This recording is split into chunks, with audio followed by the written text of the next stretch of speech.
HMG, the recognized symbol of excellence in sports entertainment.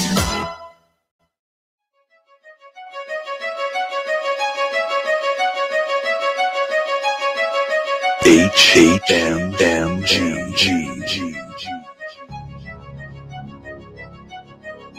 Hami Media Group.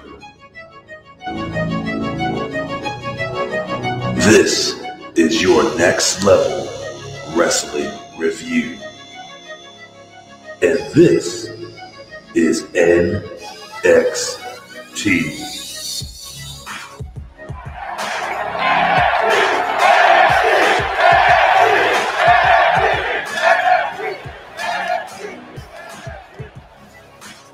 Good morning, good afternoon, or good evening. Ladies and gentlemen, I am the report of the people, the man with the plan, the COVID killer. Ladies and gentlemen, I am Big Ray Hernandez.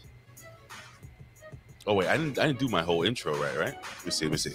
A report of the people, the man with the plan, Big Ray here to stay to talk some lucha libre, which is your Spanish lesson. Yeah, I didn't give you guys a Spanish lesson today. I look like shit. I don't feel too great, but I'll tell you what, ladies and gentlemen, I am happy to fucking be here. I have my voice back, and we'll talk about the whole Corona thing.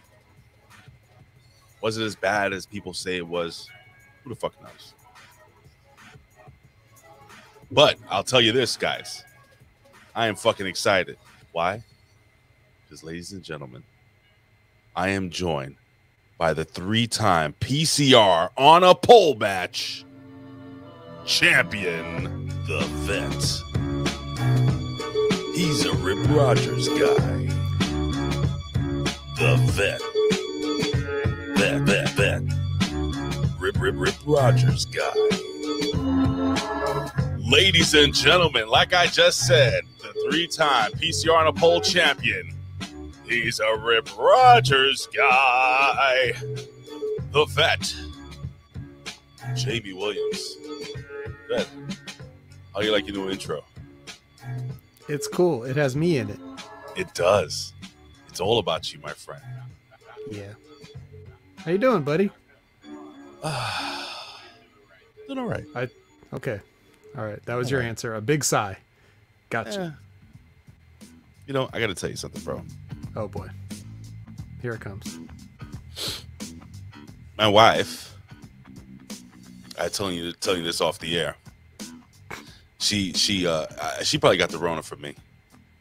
My mom got the Rona from me. My brothers, my brothers, their kids.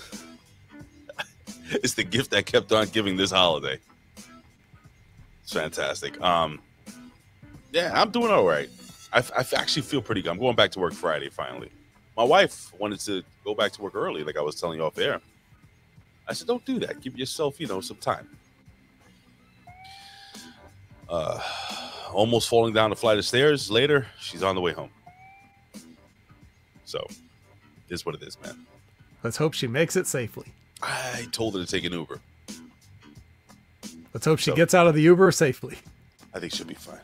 What is this? I got a refund from Amazon. That's awesome.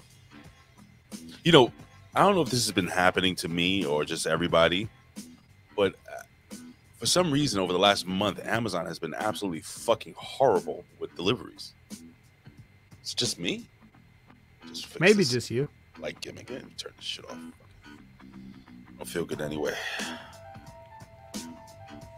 But I'll tell you what.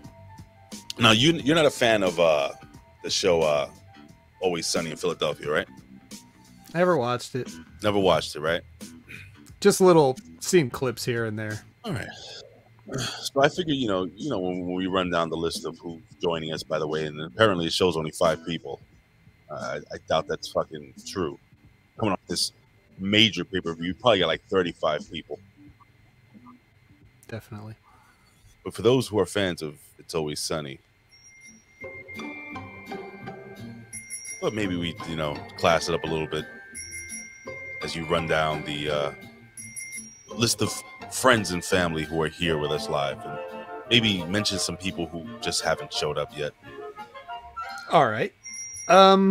Well, right now what we have here confirmed is Bobo, Canada Spaceman, Frank's Pickle Barrel Ass, Cujo62, Lizbeth, Nobody Worth to Remember, and the Great Piers Austin. Ooh.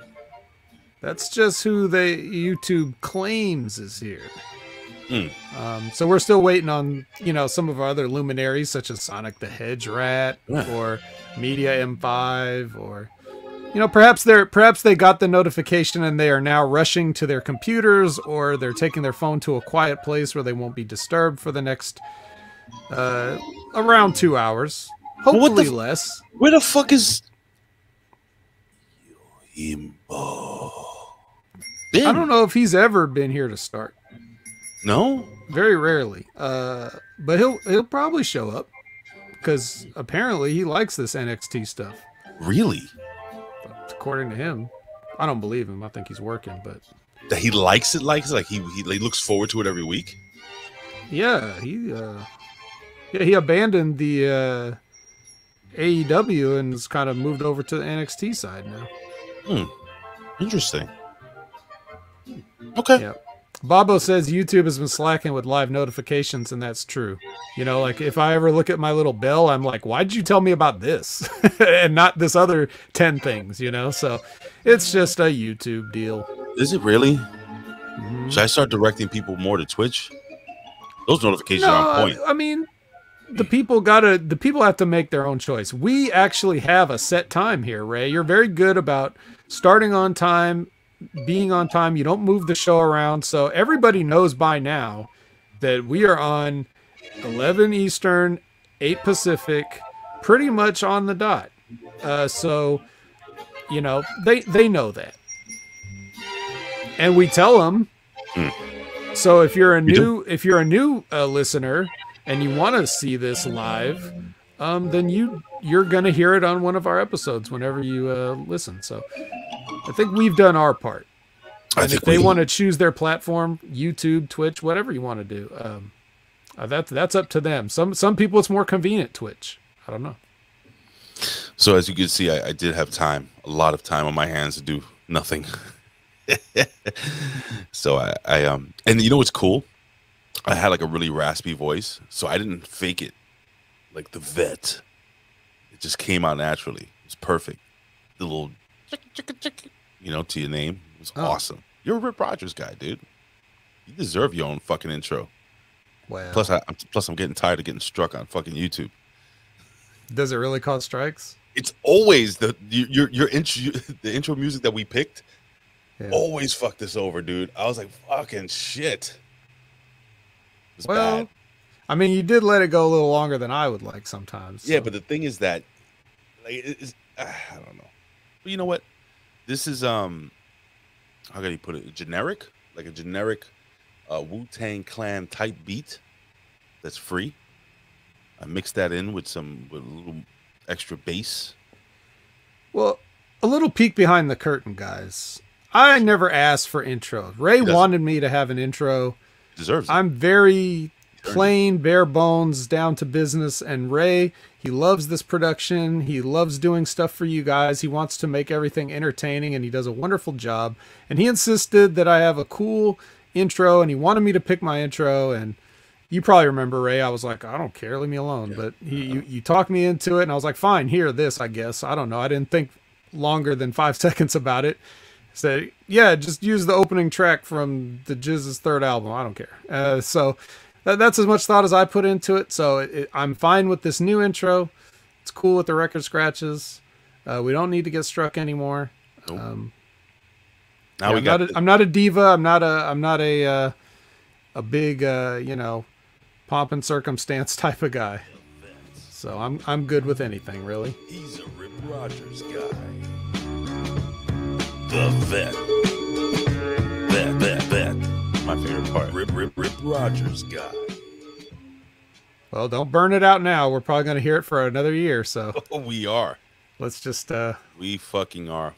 So, listen, so with a lot of time on your hands, I thought that was a good segue into the 3 count, because we have already posted what we're going to be talking about here. Oh, yes, we have. And that's going to be the main event of the 3 count, by the way. Let me see something. I just got a... what is this here? Bin Hameen just tweeted me something. Oh shit! What the fuck was that? Derby City Wrestling, an incredible time. Simple. Okay, it's not really news. Anyway, okay. So, ladies and gentlemen, with that being said, it is time for the 1, the 2, the 3 count. This is the 3 count with today's biggest stories in pro wrestling, world news, pop culture, sports, and more. And now, back to Big Ray and the Vet.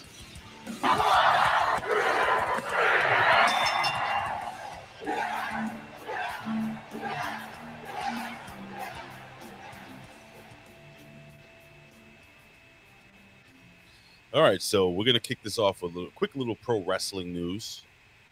Main event of the evening will be a review of season 4 of Cobra Kai. Hi. Hi. So Sasha Banks, we have an update on her following an incident live event. She is dealing with a sprained leg. As noted, Sasha Banks wrestled SmackDown's Women's Champion Charlotte Flair at Saturday's WWE live event, Fayetteville, North Carolina, or North Kakalaki, as the people will say, and appeared to hurt her leg or knee while taking whatever the fuck she took. I was gonna say she sprained her entire leg. That's impressive. Sprained her entire leg from ankle to toe, from toe to fucking hip. Vet, why are these women so dangerous? I don't know. It could happen to anybody. Could it really? I hear that, one of the narratives I hear a lot is that these workers today are dangerous and they're always getting hurt and they're doing stuff that's beyond their skill level. And, there is some truth to that. But the other truth is that, they're making guaranteed money. And this goes to all sports, not just pro wrestling, but like back in the day when you had to play the sport to pay the bills, you would just tape that shit up and there was no injury report and you never heard who was injured because guys would be out there with a sprained knee and they'd be blocking and tackling, on the football field. Right. So you're just hearing about it a lot more because the mentality of the old school wrestlers was you don't miss dates. You have to work through it. You know what I mean? Like that was just the deal. So guys, the business, the road, everything, not just the bumps, but the road, the travel, the gym, everything that you do puts wear and tear on your body. And sometimes it's not like a move that you do, but it's kind of like the last straw that breaks the camel's back. Right. And so these athletes of today have the luxury of being able to sit out and collect their money because they've got good sports medicine and they can rehab and they can come back and everything like that and not worry about it because they've got that guaranteed downside. Back in the day when you're literally putting food on your table by making shots and stuff like that, there was no hurt, there was no sick. You break your arm, you still have a match. It's a work, brother. You got to work around it. Just let the guy know, hey man, my elbow, stay away from the elbow, stay away from the knee. You know what I mean? You can do that. And so we just didn't hear about it as much back then, not only because we didn't have the internet, but also because guys would just tape shit up, get an injection, and just go out there and do it. You know? They just do the old Daniel-san, Mr. Miyagi. Yes, the shiatsu massage. They haven't done that yet. And I thought in season 4 we would see it. And I think you know what I'm talking about when somebody got injured. But we'll talk about that in just a little bit. But damn, that's fucking perfect. Now my question to you is then why did Antonio Brown leave the way he did this? That was awesome. I keep hearing about Antonio Brown. I don't know what happened. So basically, I'll break it down for you real quick. So Antonio Brown, who's a wide receiver for the Cleveland Browns or whatever the fuck they're called. Yeah, the Cleveland Browns, right? It's still cool to call people Brown. I thought Antonio Brown was on the the Bucks. Is he on the Bucks? It doesn't matter. Yeah. He's on a fucking NFL football team. I can't remember right now. My brain is scrambled eggs right now. But anyway, so this is the deal. So in order to reach a bonus of $330 something thousand. It's a bonus, right? He would have had to acquire the Bucks. He's with the Bucks. Frank Pickable has put over. Oh, by the way, Frank, I got to put this over, Frank. So we didn't really have our taste for quite some time. We started getting our taste back. So we defrosted some of the steak that Frank sent us for the holidays. Holy shit, Vet. No bullshit.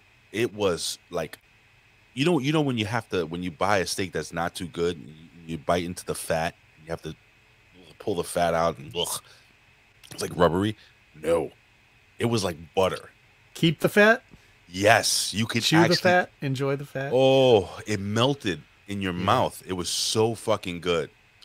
We haven't even gone through half the stuff. We're just taking our time with it. It's so good. So thank you for that. But anyway, nice. But with Antonio Brown, what happened was they were sitting him on the sidelines, and looked like he wasn't going to get the bonus. I think he had to reach it at a certain time or date or whatever, to get that $300 some odd thousand. So once he realized that he was being benched and not being put in the game to get the bonus, he's like, well, fuck you all. He threw up the middle finger. Well, he didn't. He threw up the piece. He was kind of, he took off his gear, threw it into the crowd, ran across the field while the game was still happening, and it was I think it was the Bucks and Jets. Yeah, it was New York, and then proceeded to just hang out in New York and party for the rest of the night. I don't think he's left yet. I think he's still here. I think I see him outside. Oh, yo. Well, no, it's just a random black dude. So anyway, so yeah, does that make sense? I just never found out what happened. I keep hearing people make Antonio Brown references, and I didn't watch any of the highlights or any of the stuff this. I only watched my game this week, so I didn't see any of that. And what is your game? That was the 49ers and the Texans. You know what? I got to put this up here, Mike. Mike Martin makes a comment. So it was 333,300 and whatever it was. It all added up to like 666. It was crazy. Ben was putting it over during his talk. I'm not going to mention how Ben got booted off. He had a certain person on. And they, okay. Anyway. Speaking of football, we have an announcement here from the People's Champion. All right, this one goes out to all us football fans out there. This is big, and this is exciting news, guys. I'm so excited to let you know that 1 year from today, in exactly 365 days, we will kick off our official 2023 XFL training camps. I'm so excited about this. I know you guys are excited too. And all month long, this month, our team of XFL executives are out there scouting the next great players. And I could tell you this, as an XFL owner and a man who has proudly put these calloused dinosaur hands in the dirt, all for the love of football, I can tell you that the XFL player will be the hardest and hungriest players in the room.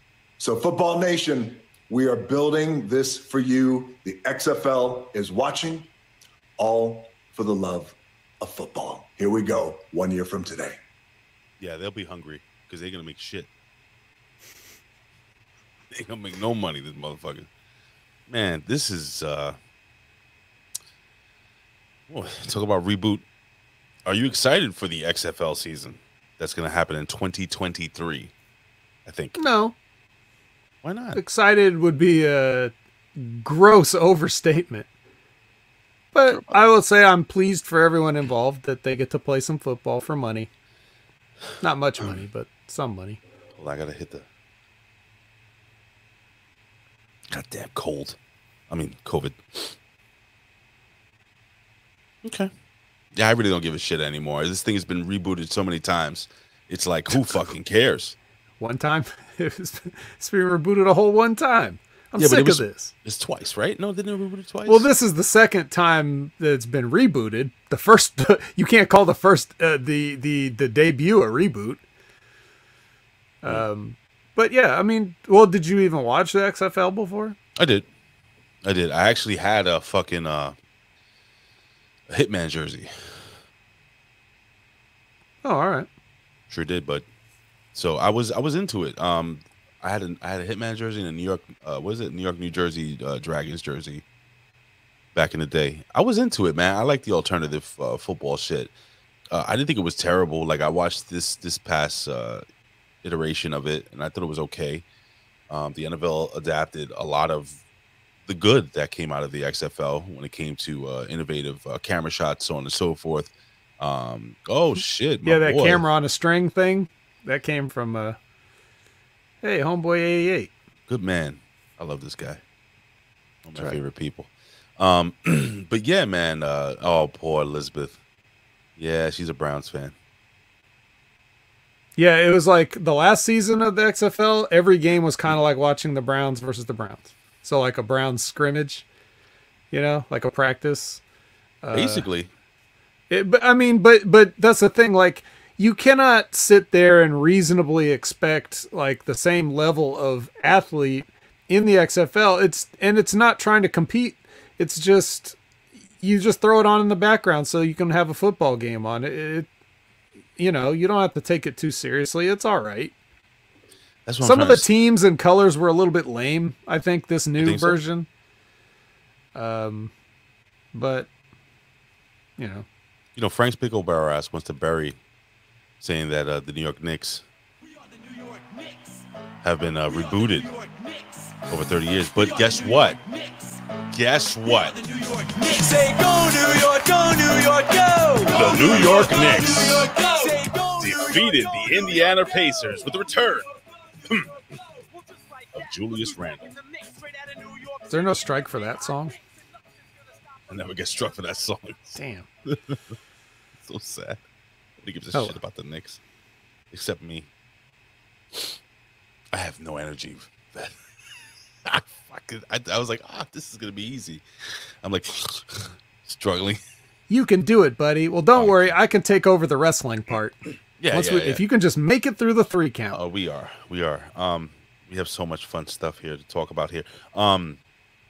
Did you hear, my queer friend? Not you. I'm talking about Colin. There is apparently heat behind Isaiah Swerve Scott and Top Dollar Holla Holla. There may be some heat between former Hit Row members Isaiah Swerve Scott, a.k.a. Shane Strickland, and Top Dollar, a.k.a. AJ Francis, following the WWE releases. Isaiah Swerve Scott and Top Dollar and Ashanti have all stopped following each other on social media.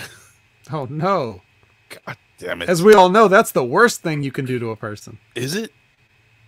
In 2022, it is. God damn. I thought those kids were special. I think my wife is home. Tell her to keep it down. I think she's home. I can hear her stomping around. I wanted to, before we jump into the Cobra Kai thing, and you know, this whole NXT thing was revolving, let's just be honest, around Braun Breaker. And I wanted to play for you. Booker T was just on a podcast. It's courtesy of Booker T. It's courtesy of Reality Wrestling, and he gave his thoughts on Braun Breaker. And actually, before I got this, because I know the guys from Reality Wrestling, I just shot them a DM and I said, "Hey, do you mind if I use a little piece of your show?" And he was like, "I don't care." So, anywho, so hopefully we don't get struck for this anyway. But this is just a small little part. I want you to hear what Booker T thinks about NXT 2.0's Braun Breaker, and I wanted to hear if you agree with him. Is that cool? Sure. All right, cool. That's less talking for me. Stand by. They got a mega star in their hands. They got one. Braun Breaker. Rex Steiner, aka Braun Breaker, is going to be the guy. I think he sounds identical to Scott Steiner. And I heard him say, "Come on." And I was like, wait a minute. I've heard that sound before. I swear, the same thing I said, too. I was like, man, he sounds just like the Steiners, man. You know what, though, man? He's a main roster guy already. Yeah. You know, Braun Breaker, Steiner, young Steiner. He's a main roster guy right now. He's not a guy that we have to look at and say and wonder if he's going to be a star or not. And I'm just saying that because I've been impressed just from the outset. And you remember what I was just saying a second ago?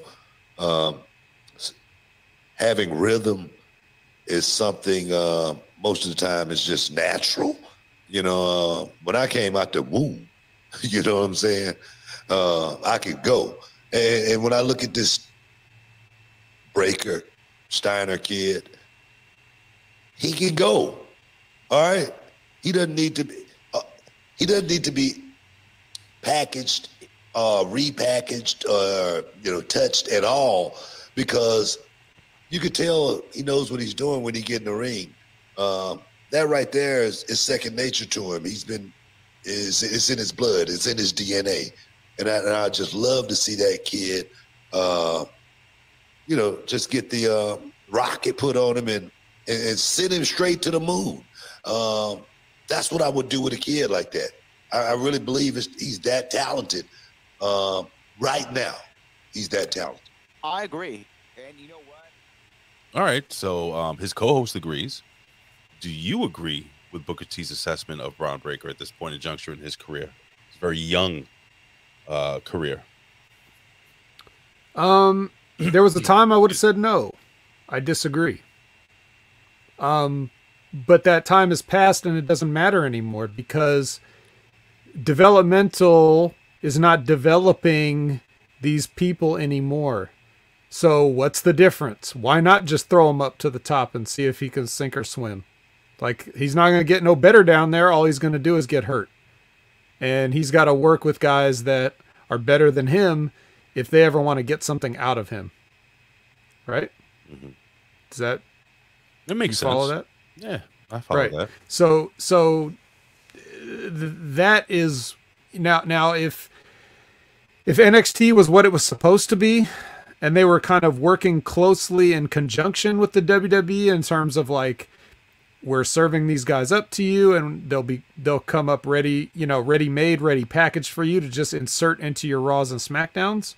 If we were seeing that kind of, cooperation and synergy between these two, then I would say, nah, leave Braun in the oven a little bit longer, and then he'll be even better when he goes up. But at this point, I don't think it matters. I just don't. I think the whole system doesn't work the way it's designed to work. But my question to you, I guess, is if he was still under the old regime, like old school, Mm-hmm. like if you saw this talent, if it was 1986, the NWA, okay, and you were Dusty Rhodes and you saw that the young man being booked on an independent show and you saw him rattling, would you say to yourself, that kid's a star? I mean, that's pretty much what they did, if you think about it, with Nikita Koloff. Nikita Koloff had never wrestled a fucking match in his life. They just threw him in a ring for the first time ever with very tiny... I think he got trained in the locker room to do a couple of holds. I mean, is this the type of kid that can go over?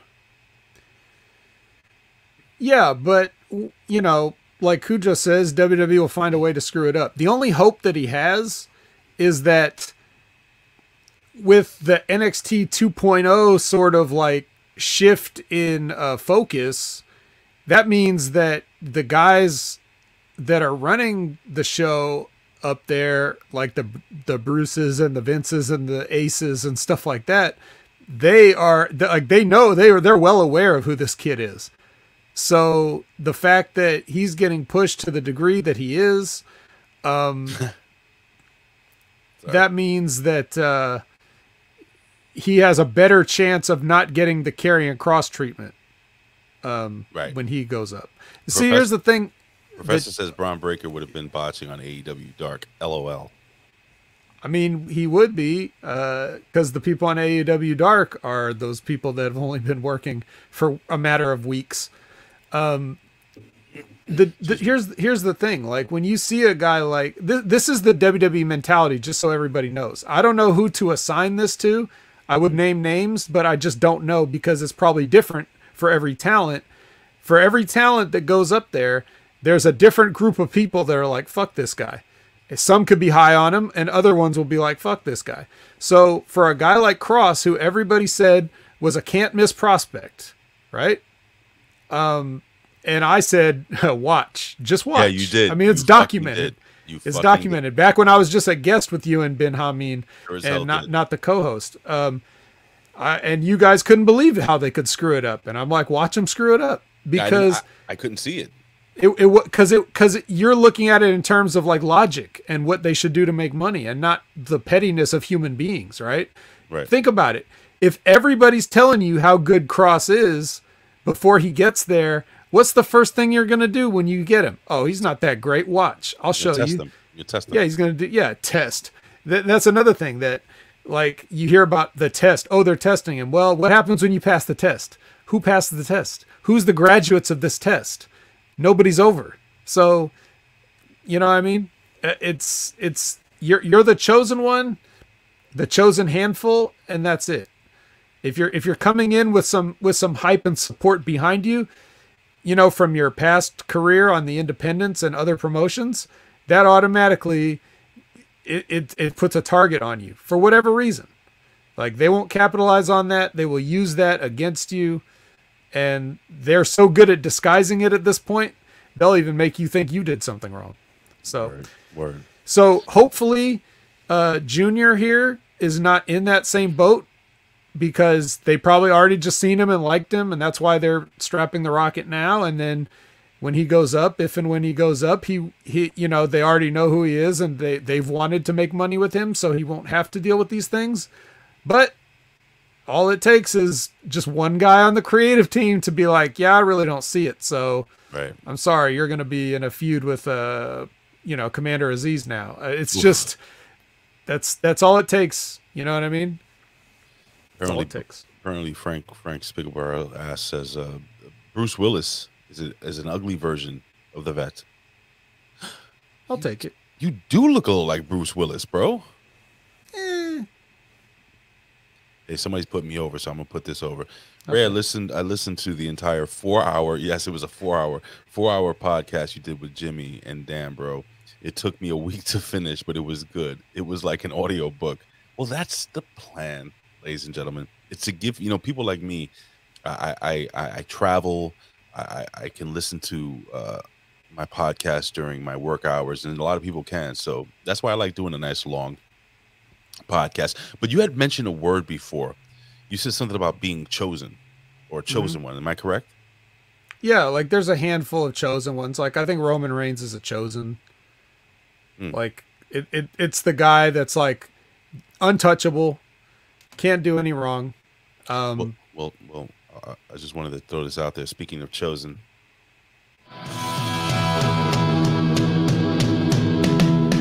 try to be best because you're only a man. All right, ladies and gentlemen, it's time. Fuck all this wrestling shit. Yeah. It is time to strike hard. Strike first. It is time, ladies and gentlemen, for our full review of Cobra Kai Season 4. Fuck yeah. Evil Fang over strong. Yeah, or are they? Or are they? All right, Vet. So, enough wrestling talk. Now, I just wanted to give you guys a full couple of seconds to back out and then come back, maybe take a poop, maybe make some coffee. If you guys have not watched Cobra Kai, if you're listening on the audio content on Channel Attitude, please fast forward until you hear us stop talking about this. Because we will be reviewing NXT 2.0 New Year's Evil right after this. But Vet, we got Cobra Kai Season 4. Now, off the top of your head, do you remember what happened last season? Kind of like, can we just give a quick little recap of Season 3, what happened there, more or less? Some teenagers did karate at each other, and then it was over. Okay. Yeah. Speaking of over, we kick off the show with some gentlemen playing the piano. Right off the bat, did you know who it was? I know who it's supposed to be. You watch this, right, Pat? Yes. Okay, I'm just scared. I'm The a little fuck? scared. I don't know. How dare you question me? Okay. So we get Terry Silver. He wants nothing to do with John Kreese. John Kreese gives him a call, long time, blah, blah, blah, hangs up on him. John Kreese ends up showing up in his crib. Bro, this was, I don't know if this was the best season. I think season 2 might have been the best, but this is up there. What did you think of the way they kicked this off? So, there wasn't a hell of a lot to like about the Karate Kid Part 3, especially compared to the first 2. But if there was anything that was great about it, it had to be Thomas Ian Griffith playing Terry Silver. Yes, like iconic. The character was just so great and over the top. It made the movie watchable. The Mike Barnes character was okay, but it was really more about, Terry and, bringing Kreese back and stuff like that. And planting trees and cliff sides and things. But yeah, so I was, thinking like that would be a good character to come back into the show if it goes on long enough. So sure enough, here we go. And at the end of season 3, they make that, Kreese makes that phone call and you're just like, well, who could he be calling? So that's the first thing I thought of. Well, I mean, I'm a big fan of the entire Karate Kid series. I've watched all of them, and a lot of people will shit on Karate Kid, the new Karate Kid with what's her name? What's the girl's name? Hilary Swank. Hilary Swank, with the young lady Hilary Swank, with the fucking eagle on the roof and yeah, I mean, it's fine. It's okay.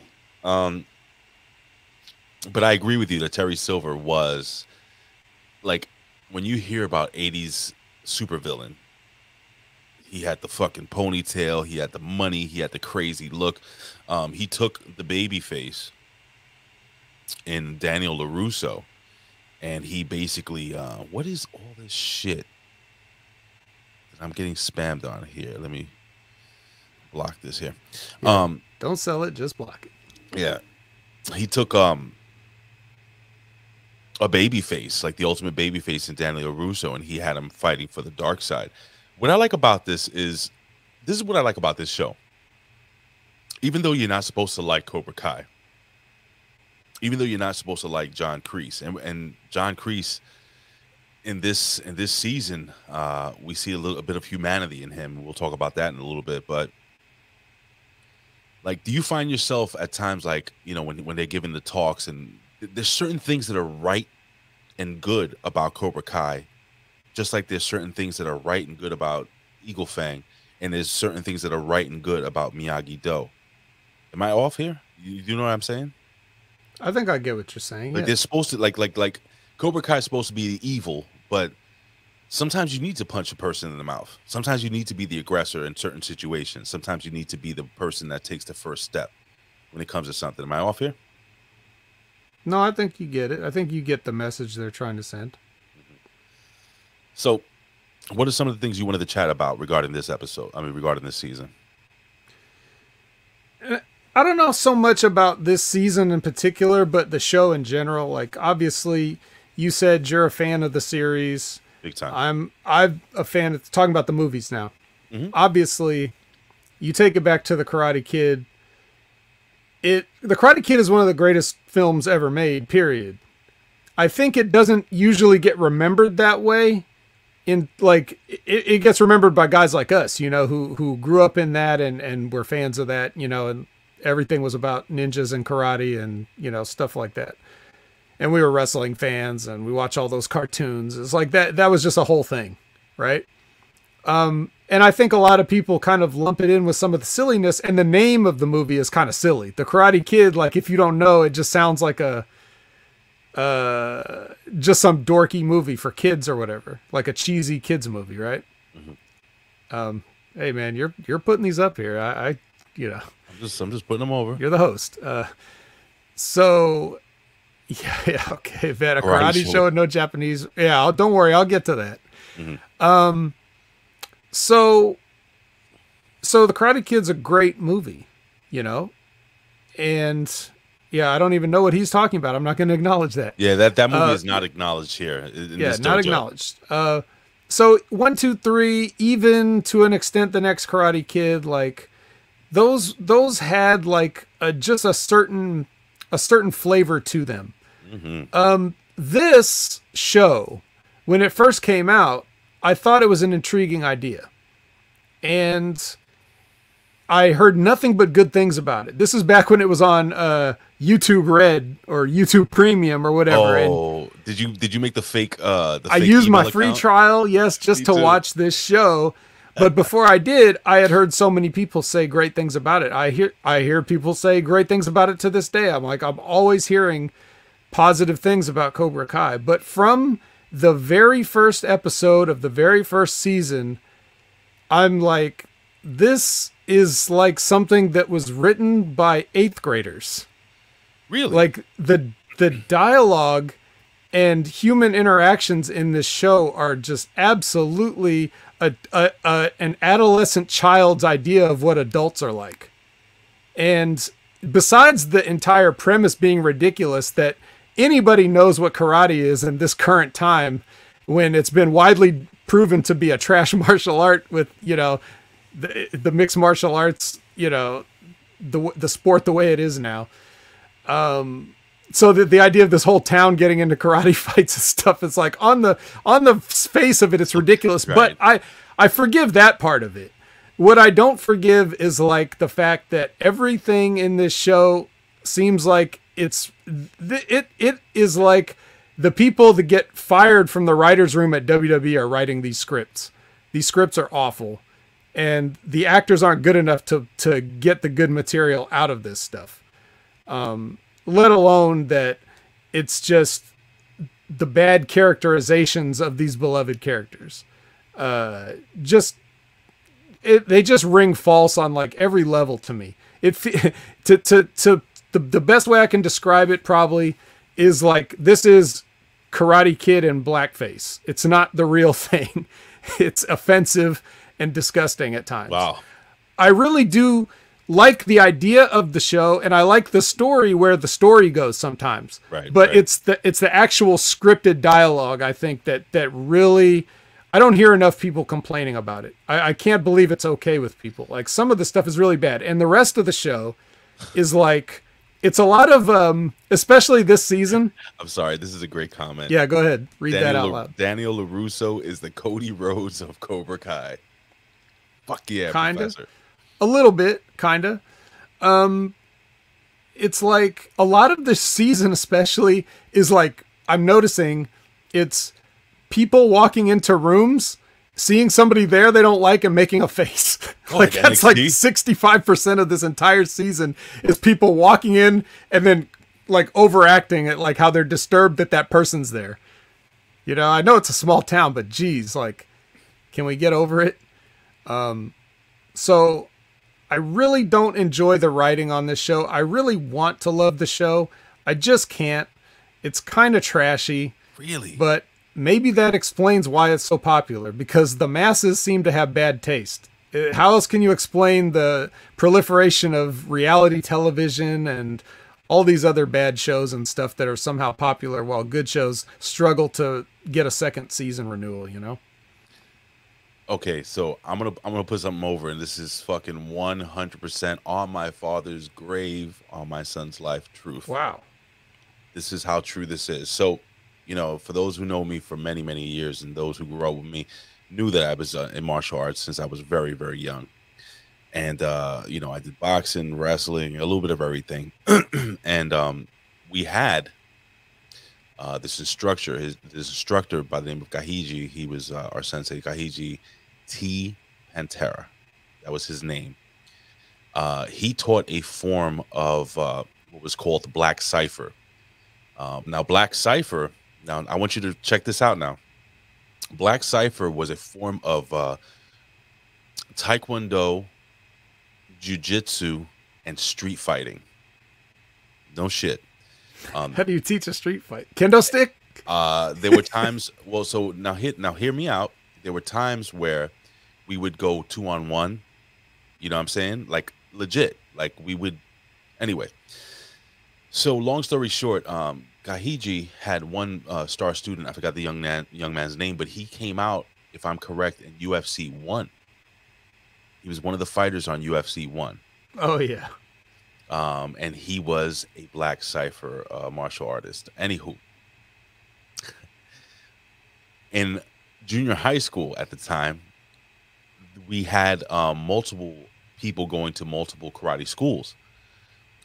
Now, it never came out, it never happened like Cobra Kai, but we had some fights in the locker rooms, in the gyms, and they were kind of like karate fights. So to say that this shit is impossible to happen, yeah, I mean, the way it happened, of course, all these kids would be in jail, by the way. They'd all be doing life, especially Robbie. He'd be fucking doing life, bro. He basically paralyzed Miguel after he kicked him off the fucking gimmick and he fell. And that was one of the stiffest bumps, by the way. What did you think of that bump when he took it off the top rope onto the table? Shotzi Blackheart would be proud. Oof. But that, you know, so, but anyway, with all that being said, I 100% understand where you're coming from. It is cheesy, it is silly, but this is what I love about it. And I love the fact that it's so over the top stupid, you know, because we take shit so fucking serious now, you know, and this is what was fun about the 80s. This is what was fun about the early 90s. You know, movies like Weekend at Bernie's would never get over now, probably. You know, people would dissect it and break it down too much, and you wouldn't be able to enjoy it as much. Movies like what's the vacation movie with Chevy Chase where he takes a family to Wally World? People would dissect it and they would say how it's offensive, and you know, come on. Now I'm enjoying this. I like this shit. Well, wait a minute though, Ray. See, here's the thing. If the Karate Kid was originally silly, that'd be one thing. The Karate Kid was legit. It was deep. It was a good, legitimately good film. Do you remember that Pat Morita was nominated for an Academy Award for acting in that movie? Yes. Well, he was go ahead, I'm sorry. So, well, all I'm saying is that like the Karate Kid is not this. If this was so by this making it silly instead of taking your opportunity to continue the sort of the story, like to take the idea, and I'm sure they had the idea, they may not have expected that it would turn into this. Maybe they thought it would be more serious. Okay, Cujo's making a joke here, but I'm going to tell a story about that. It's very appropriate. Yeah, if the Karate Kid was always silly, then this show being silly is fine. But this is almost like a parody of the Karate Kid, which is insulting to the legacy of the Karate Kid. And then when they try to, because then, Ray, when they try to have those deep, somber moments, it kind of just feels false. It's like, but you kind of shit on everything already, so I'm not sad right now. I get the most feelings I get from watching this show is when they show the flashbacks from the old movies, and that makes me remember them. And then it goes back to this, and I'm like, this ain't it. This is not this. I have a question for you. Sure. Will you watch season 5? Yeah. Okay. Watch. So job done. I mean, I guess. See, the thing is that I think that they make the story interesting enough. All right, so I get what you're saying. Karate Kid number 1, 2, 3, they were supposed to be taken seriously, right? Yeah, and they had lots of humor in them, but you know what I'm saying? Like, it was not. It's much like wrestling today. Like, I watched that Throwback Throwdown shit that Impact put on, and they're doing like a parody of what they thought wrestling was like in the 80s. And wrestling was never like that.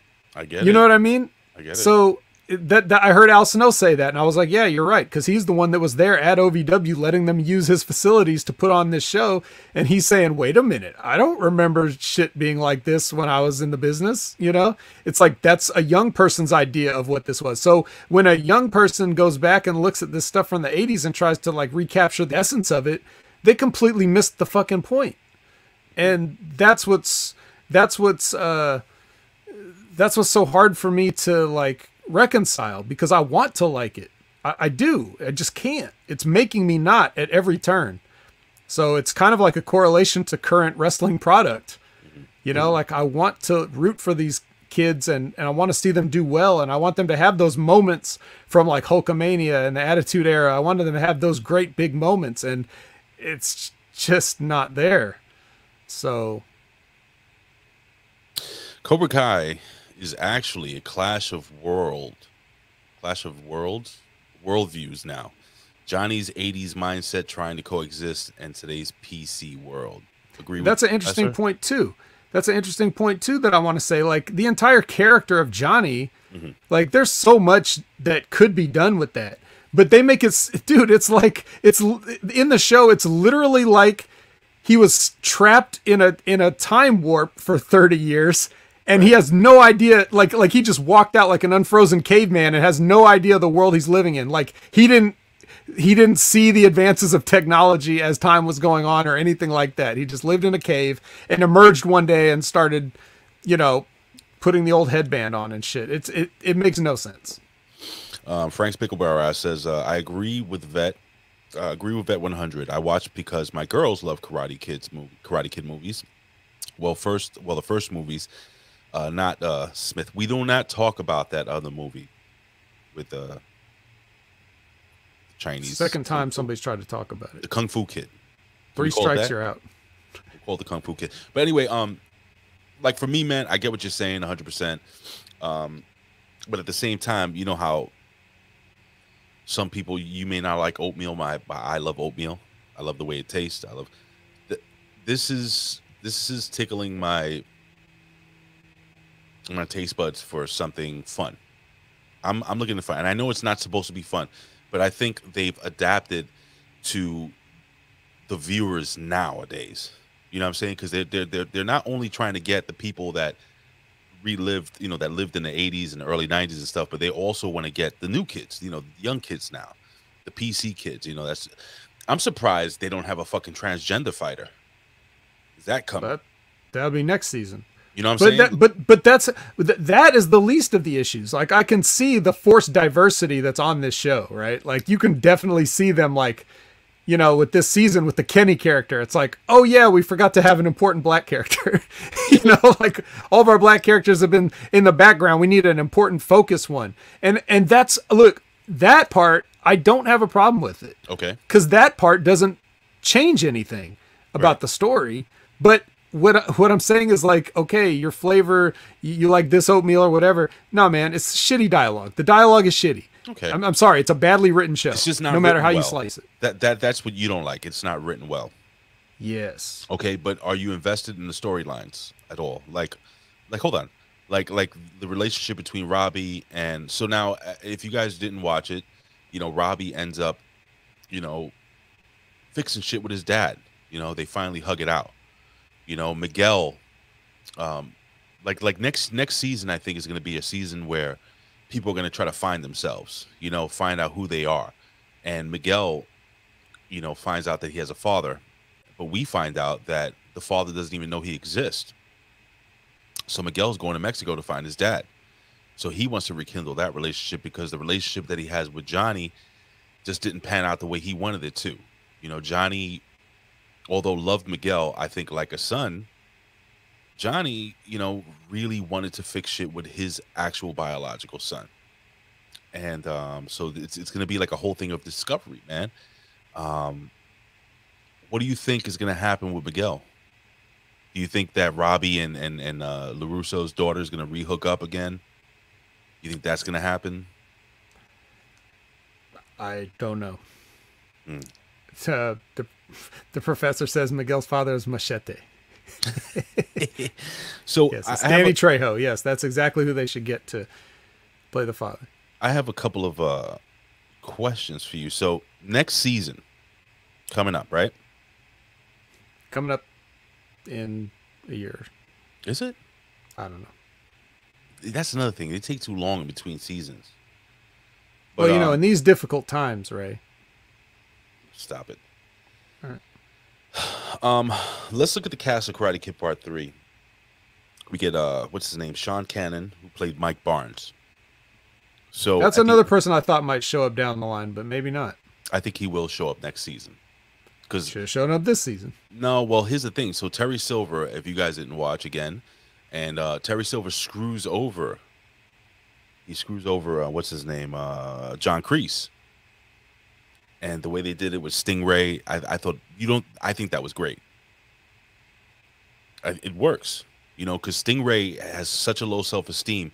The only way he feels complete is hanging out with these teenagers, which is a whole story on its own. You know what I'm saying? We know that guy. We've seen that guy. We've seen that guy.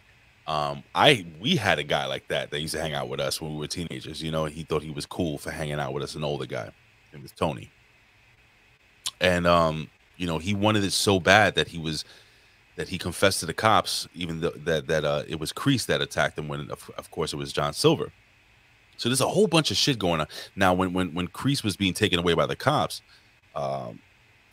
Terry was like, I have somebody I can call to help me with the Cobra Kai gimmick. And that's why I think Mike Barnes is coming in next season. Are you excited to see Mike Barnes possibly? As excited as someone can be, given all the stuff I just said.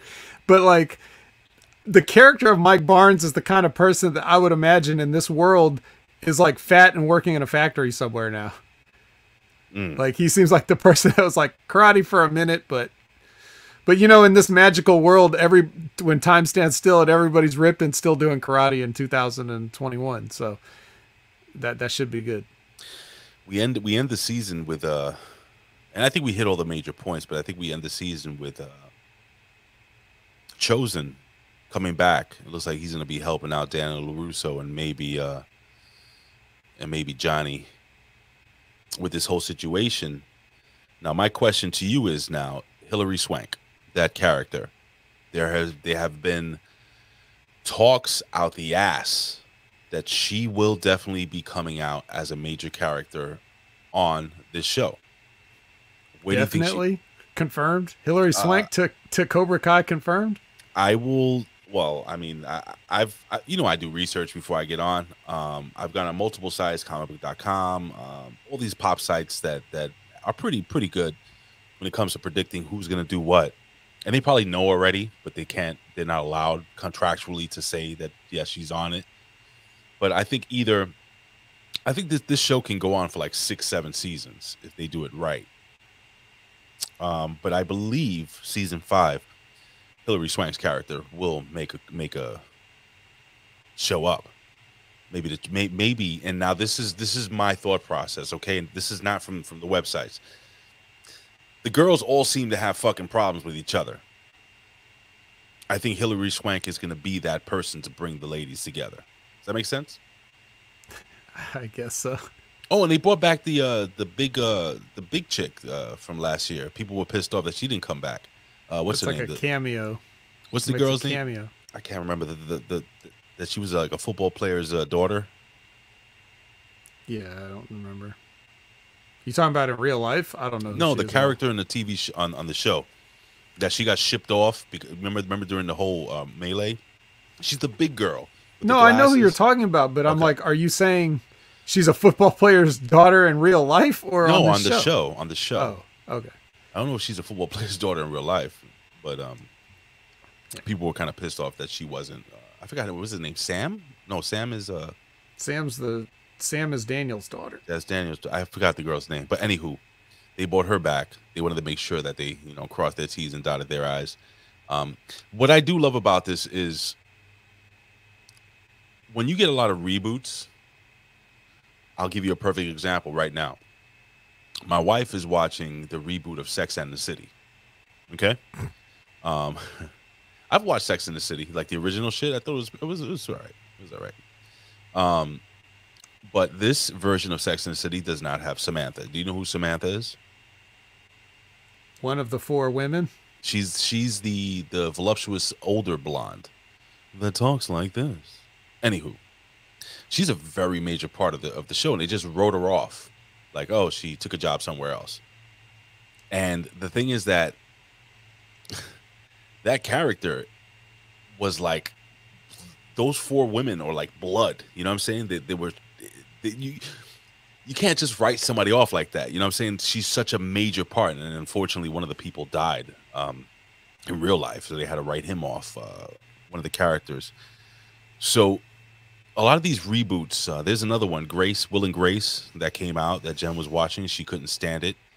Now Jen was a fan of Karate Kid, and she also watched this, and she loves it. And the reason why she loves it, I think from our conversations, they do an excellent job at hitting all the sweet spots when it comes to getting, tying all the stories together, answering questions that weren't answered in the previous 3 movies, so on and so forth, and also bringing back the nostalgia of important characters.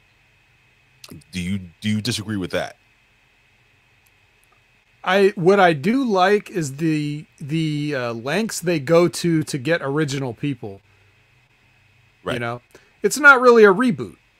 It's more just a continuation, which I also appreciate, because I feel like when you reboot something that is beloved, it's disrespectful almost. It's like saying, you did this, but I think we can do it better, So to take Cobra Kai and set it in modern day and just continue the kind of story with the characters and make a new story using the old stories, I don't really consider that a reboot. So I'm fine with that, and I like the levels of detail that they go to. And there's a lot of Easter eggs in the show for fans, even right down to certain lines of dialogue that they don't even like hit you over the head with it. It's just like, if you're paying attention, you'll hear somebody say something and like, that was a direct line of dialogue from one of the movies. I know there's a specific example I was thinking of, but I can't remember it right now. But yeah, but then sometimes they do like really wink at you, like, you remember the thing from the thing, right? And that's kind of annoying. So, but like I said, I like that they're really going through and mining the history of the films and trying to bring people, like getting the original actors that played it. Like, I'm pretty sure in the season 3 where Daniel goes to Japan, and then that little girl that was like stuck in the hurricane. That's incredible that they brought her back. I'm pretty sure that was legitimately the same person grown up. Like, they didn't have to do that. Nobody ever would have known if it was a different person or not, or they wouldn't have thought about it, or they wouldn't have, if that girl grew up and was like, yeah, I ain't doing this acting shit no more, get somebody else, like, we would all be perfectly understandable with that. But no, they actually made it a point to go get the legit shoot girl that was, up on the tower. So, stuff like that. Like, I commend them for doing things like that. And then I'm like, so why don't you just fire your entire writing staff and replace it with better people? I'll tell you, when they brought in what was her name on the show? Kumiko, the love interest in Karate Kid 2. Kumiko, yeah. Kumiko. I was like, wow, man! Like, she was so beautiful when I thought she was beautiful when she was a kid, and she's aged, I think, very well. She's beautiful, she's gorgeous, and it was wonderful to see that connection. I don't know, it's just something about this show, man, that I just really do love, and I understand how you I respect you for breaking it down this way, because I don't think you don't necessarily hate it, right? But no, I keep watching every episode, being like, maybe this. Maybe this. That's what we do with wrestling. Right.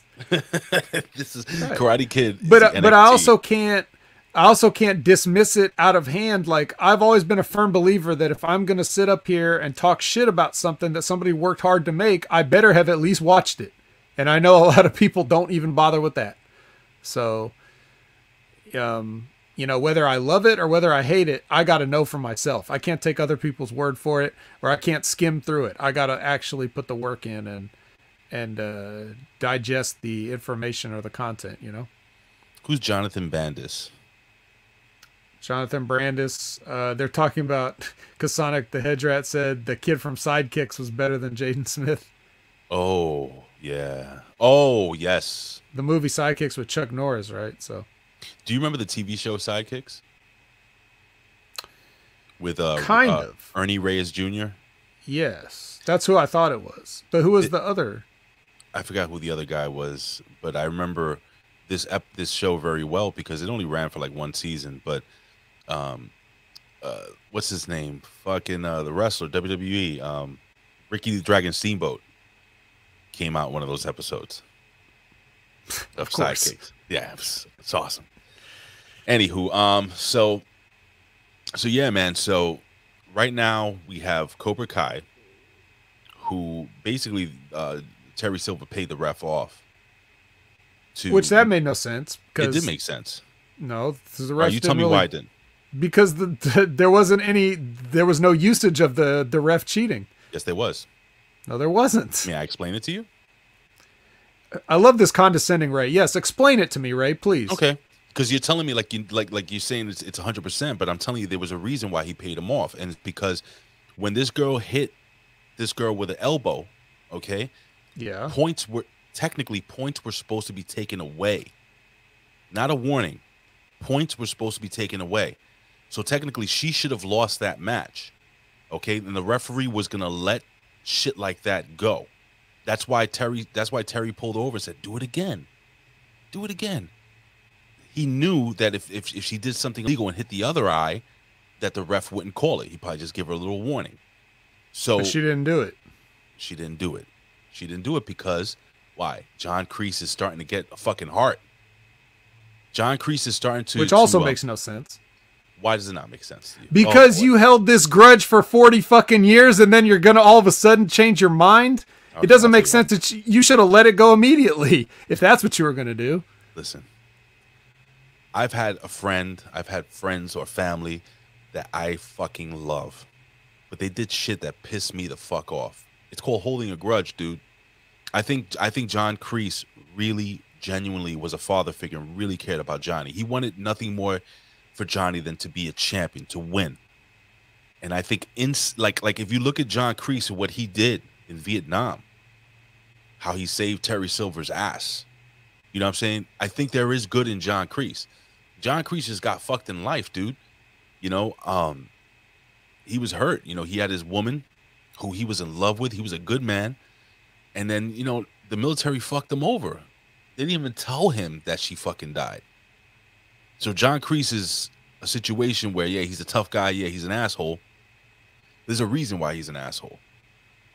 And I think moving forward, John Kreese saw that the way he treated Johnny, who I think he really fucking loved as a son, okay, because Johnny's father, and by the way, that the guy that played his father, Ernest Borgnine? He's dead. They wrote him off. They wrote him off the show. But that guy that played his stepfather, that was the rich asshole, you know, was never a father to him, man. Fucking John Kreese was dad. He was everything to him. I think John Kreese, his human side is coming out, bro. Like who he originally was. That's why I'm saying, like I understand what you're saying. Oh, it doesn't make sense. How is he just gonna let it go? Maybe it's something that he's been battling with for years. Because if you think about it, all he's wanted to do was bring Johnny back to Cobra Kai. That's all he's wanted for the last few seasons. That's what he wants. I think he wants that reconnection with Johnny Lawrence. He wants that father-son thing.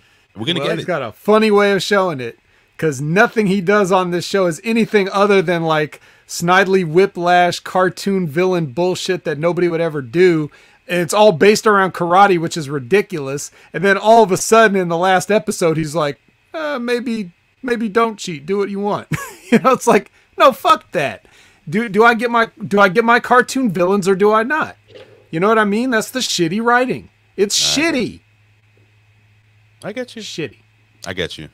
But I'm just trying to explain it the way I see it. See the way you see it and the way I see it.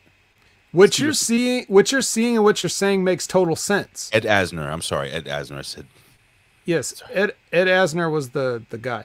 Yeah, what you're seeing and what you're saying makes total sense, and they're not delivering on the ideas that you're talking about. Like, you're getting the message, but it's like if somebody hands you a scribbled note or whatever, and nobody can barely read it, and you can barely make it out. Well, it's like they still should have written it better. You know what I mean? Yes, Lisbeth, if you're a heel, be a heel. I don't want to see a soft John Kreese, or you have to let the whole thing be a question anyway. You know, like from the beginning. But he comes back, and this whole thing is like about karate dojo supremacy. Like, it's silly. Where could you even go with that? You know what I mean? Like, oh, well, I have the best karate dojo in this small ass town. Okay, who cares? Right. What is your plan? Do you want to have a national karate dojo? Do you have a world karate dojo? What does it matter? And what does Johnny Lawrence? What does he need Johnny Lawrence to be his son for? Like, there's none of this makes any sense. Well, he never had a son. Make it make sense. He never had a son. Well, then as a 70-fucking-year-old man, he should come out and say, I never had a son. You know, he should have been the sympathetic character from the beginning. Fair. And you know what I mean? Like, he didn't have to go through all this foolishness. Come on, stealing the dojo from him, taking it away from him, doing all this stuff. Yeah, that's how I'll get this guy to like me. I'll just ruin his life. You are perfect. You are a man's man, and as a man's man, it is not easy to say I am wrong. I'm speaking for myself now. Okay, the times that I stood by my stupid thoughts, you know, what I thought was right, and I knew I was wrong, but I still went through with it. So, anywho, all in all, out of 5 karate chops, 5 pieces of ice, how many pieces of ice do you give this? How many pieces of ice do you chop? Wrong. All 6. All 6. I'm going to give this, out of 6 pieces of ice, I'm going to give this 2 pieces of ice. What? You are wet behind the ears. Yeah, oh, Daniel-san. You know, the whole thing about the Karate Kid is Mr. Miyagi, and without him, it really kind of sucks. I mean, you can't do now that, though. So now we'll finish it off with this this story I had based on Cujo's comment about wax on, wax off being a life lesson. The wax on, wax off scene where Daniel realizes that he hasn't been doing chores, but he's been training this whole time is an all-time cinema great scene. Like, okay. I think everybody can agree, like, that's one of the best moments in movie history, just because you get that same feeling like Daniel gets, where it's like, I thought he was just washing cars. Like, you didn't get it that, like, not everything is as it seemed, and you get, you know, the training, it comes from unexpected places. The preparation for life comes from unexpected places. That's the whole message of Karate Kid in general. It's like, you never know, you know, maybe this guy is just a little old maintenance man in an apartment complex, or maybe he could be a mentor or a father figure that you never had. You know, that's the whole message. So I don't really get that from this show in general, but whatever. But here's why it's an important life lesson. Because that was the same training that I got. When I show up at OVW and I'm doing all these weird drills, like Rip will have us do a drill. Like, okay, do this, like, you know, drop down, leapfrog, hip toss, body slam, you know, all this other stuff. Like he has you do these drills, and then he has you chain wrestling, like just exchanging holds for like an hour, and you're not allowed to get a drink of water. So like your clothes are like soaked in sweat, and you have to keep rotating partners and work with different people and all this stuff. And we're just like, oh God, I don't want to do this, you know? And then, so bump drills and these different drills of situations, right? And we're just like, all we look at it is like, God, we're tired and beat up and everything. And then he's like, vet, get in there with so-and-so, 5 minutes, tell me a story, put him over. I'm like, what? Are you sure? I go to the desk. I'm like, are you sure? He's like, you're the fucking vet, right? Get in there. So I go in there with this guy. I do the whole thing in 5 minutes or whatever, exactly like I didn't know I could do it until I had to do it. And then I realized, oh, wait a minute. All those drills that we were doing, those were spots and matches. All that chain wrestling we were doing, that was telling the story to lead up to the high spots. Everything that was separate parts all came together when I had to. And if you ask me, hey, can you have a 5-minute match with some guy without talking about it? I'm like, hell no. But until I was actually forced to do it, then I realize, oh my God, this is the wax on, wax off moment. Right. He's been teaching us not only how to have a match, but to have an hour-long match, like with guys that you've never met. You could be in that ring, and if they say we need 60 minutes out of you, then you'll have the conditioning and the psychology to do it, and you didn't even know it the whole time. You didn't even realize you were being trained that way. So, yeah, wax on, wax off is a valuable lesson. It's real. It is a valuable lesson. And well, out of 6 pieces of ice, I absolutely love this. I'm not going to break all 6 pieces, but I'm going to say this is for me, this is about 4.5 pieces of ice. I broke the 5th piece of ice halfway.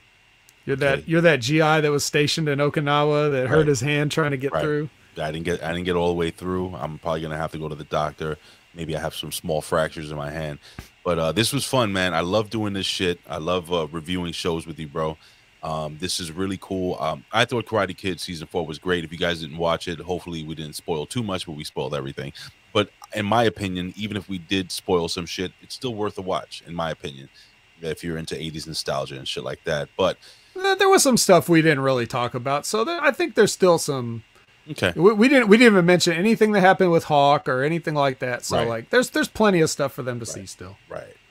Yeah, and we could leave that out. I mean, I think we hit the major points of what we wanted to talk about, even though Hawk was a major point in the show, how, you know, he changed and came back and all this other shit.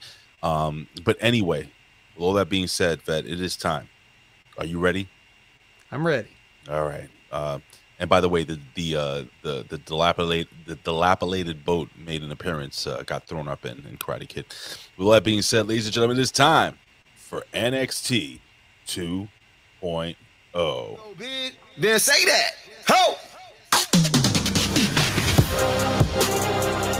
Yeah, boy, we doing big things, big belts, big rings, so destructive, and I know it, but it's so mean. A matter of time before it's flatline, final signs, can I pay revives? Ladies and gentlemen, it is New Year's Evil. Coming to us from wherever NXT wrestles at. Ladies and gentlemen, New Year's Evil. Braun Breaker versus Tommaso Ciampa 2. That is your main event, Vet.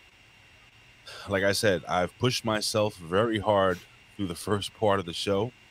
So I will ask you to take the lead on this, my brother, and I will do all the little memes. By the way, I have a very special way of ending the show now, but I'll save that for the end of the show. You'll save that for the end. Good, smart man. Yes. So Vet, let's just being that vet, man. Just doing what vets do. Yeah, do your thing, brother. All right. Well, Frank's Picklebra says he misses Poppy, and don't we all, Frank? Yeah, I might bring her back. Fuck it. But don't forget to subscribe to her YouTube channel. She's putting out videos, so you can follow along with Poppy. Yeah, so my tactic to this is to just speed through it as fast as possible, because I got other stuff to do. We're going to start out the show strong, literally strong, but also strong as a good opener. It's Carmelo Hayes versus Roderick Strong for the unification of these titles.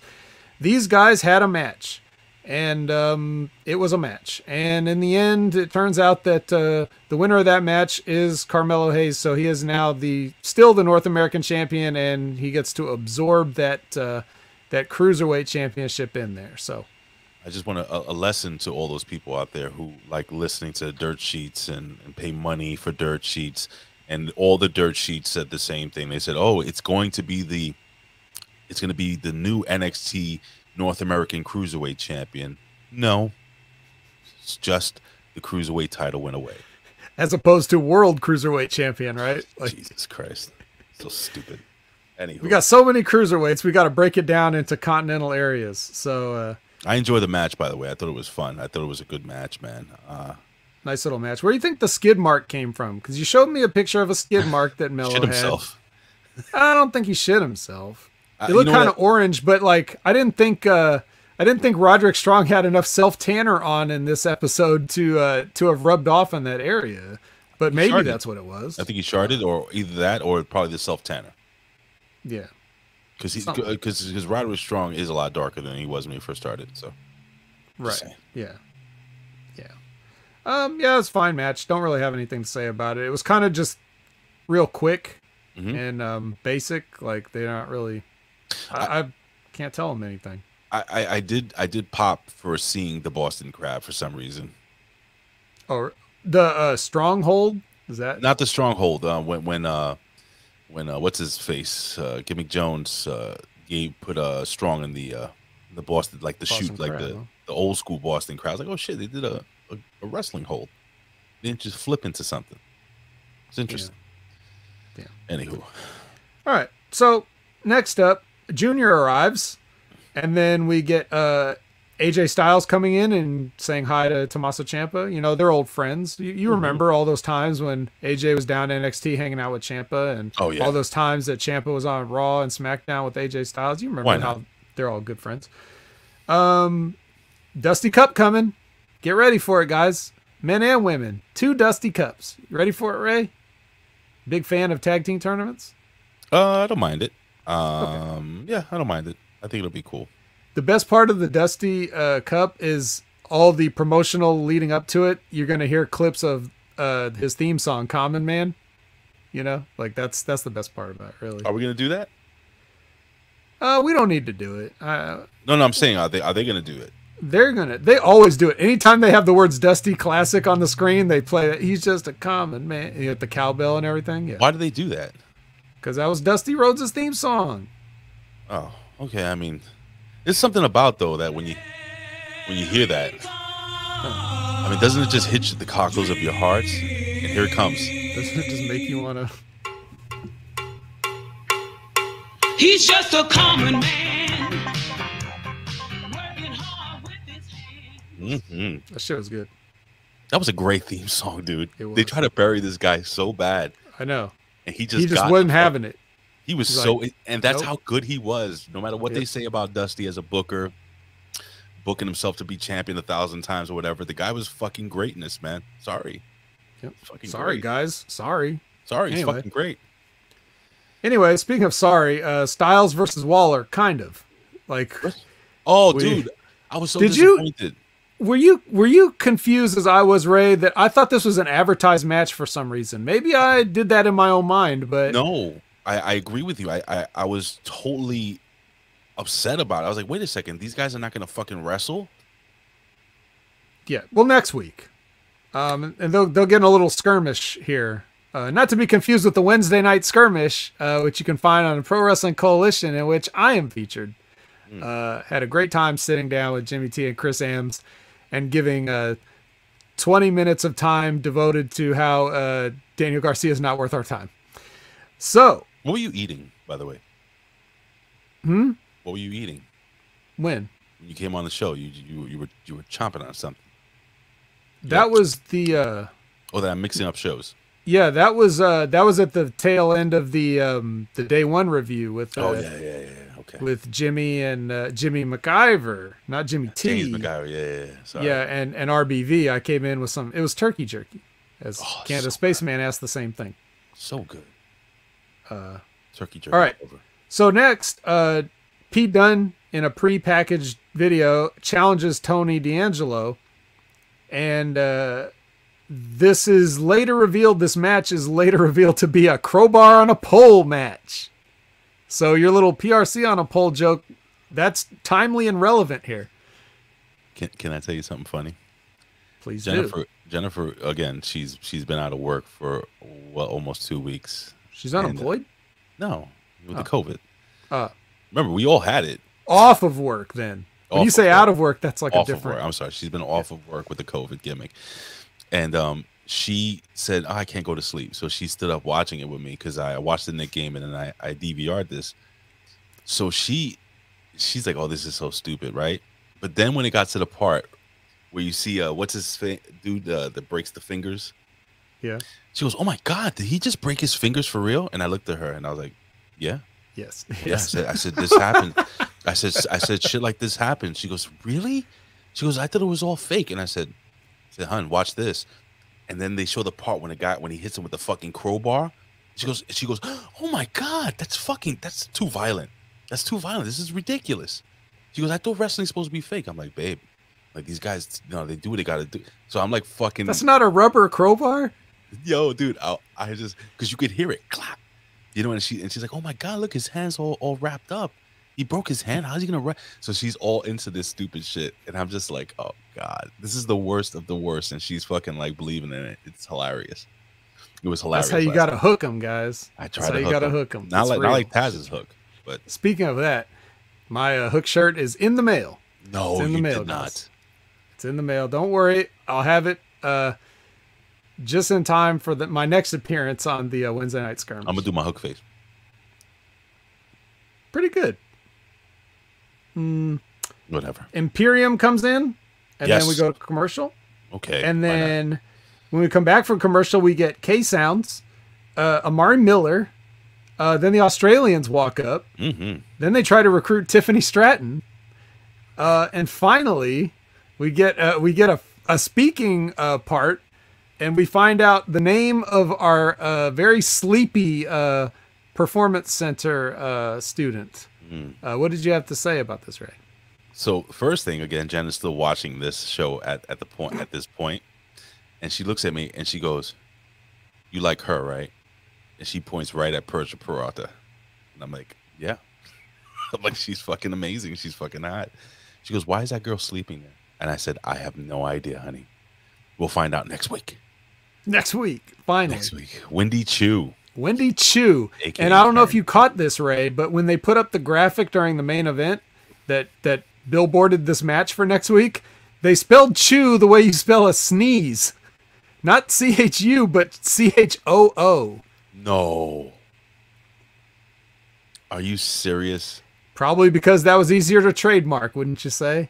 God damn it. Oh, how you gotta be kidding. Are you serious? No, I'm serious. I'm dead serious. Oh, I guess you're serious. Yeah. Elizabeth says PJ Girl's my favorite. Oh yeah, she's my favorite too.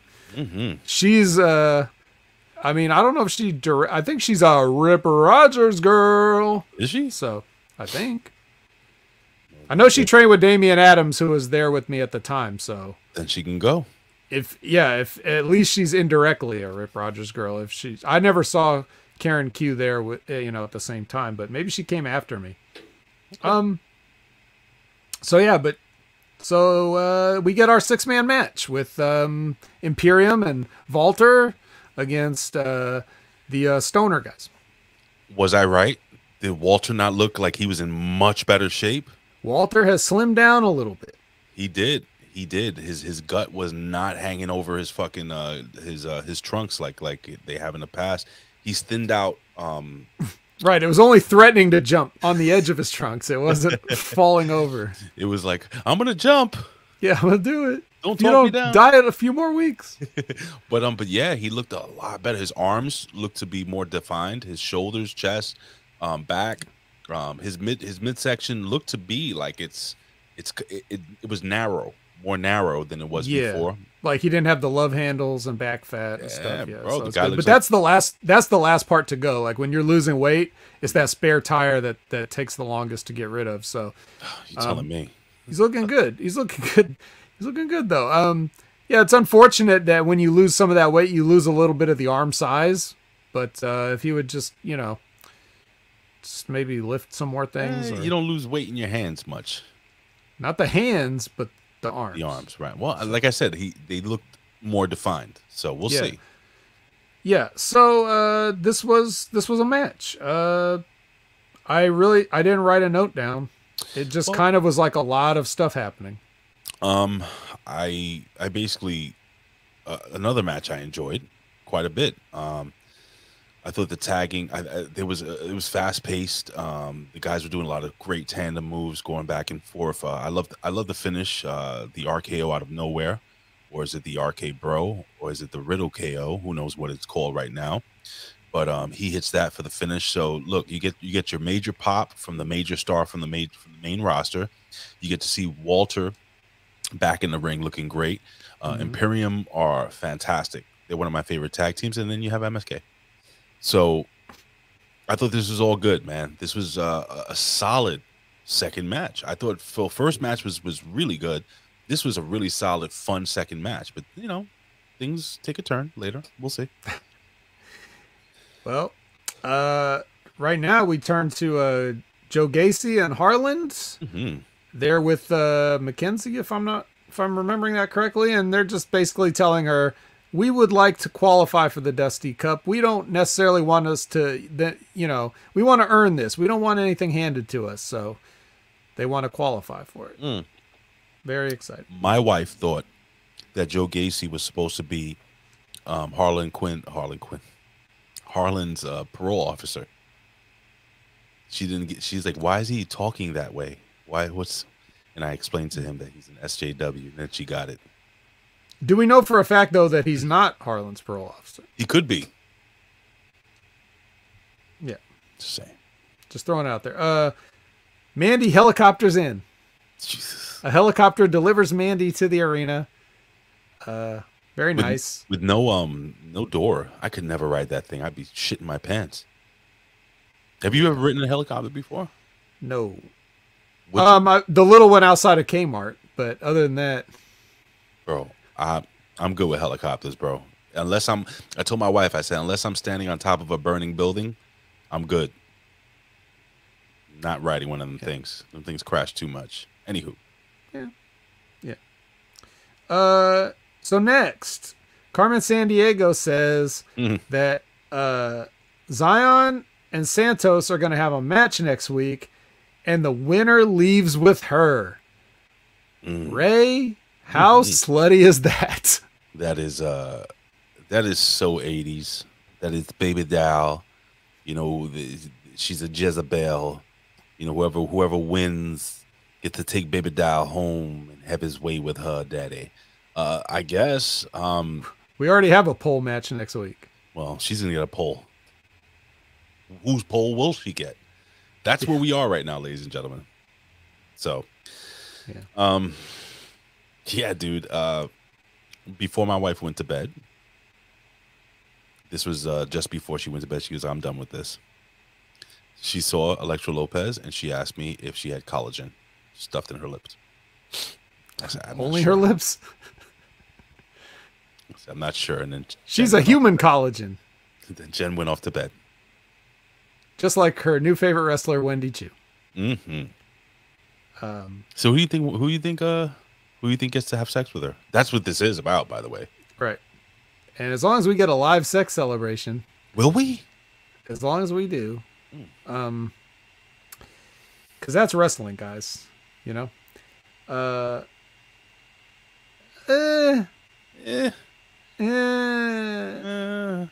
don't know. Because I can't conceive of the mind that would think this stuff is entertaining, so I can't then follow a logical path to where you would go with it.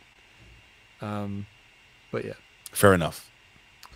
All right, but this is all in between this helicopter entrance, because the other two participants, also on vehicles, Cora skates in on her skateboard, and then Raquel bikes in on her motorcycle, and then Mandy walks out, and then we are now ready to have our three-way match. And I'll just say right at the top here, Ray, a kendo stick eventually appeared in this match, so I thought of you.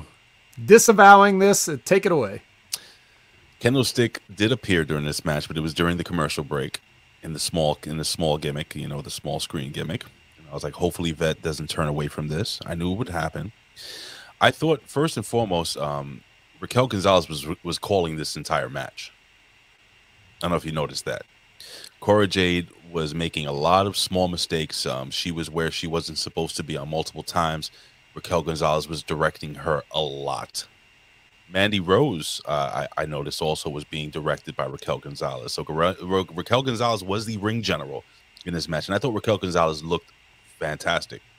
I think she's starting to come into her own physically, on a physical level, and also in ring. She was the best out of the three girls in this match, and that's saying a lot because this match was the shit, in my humble opinion.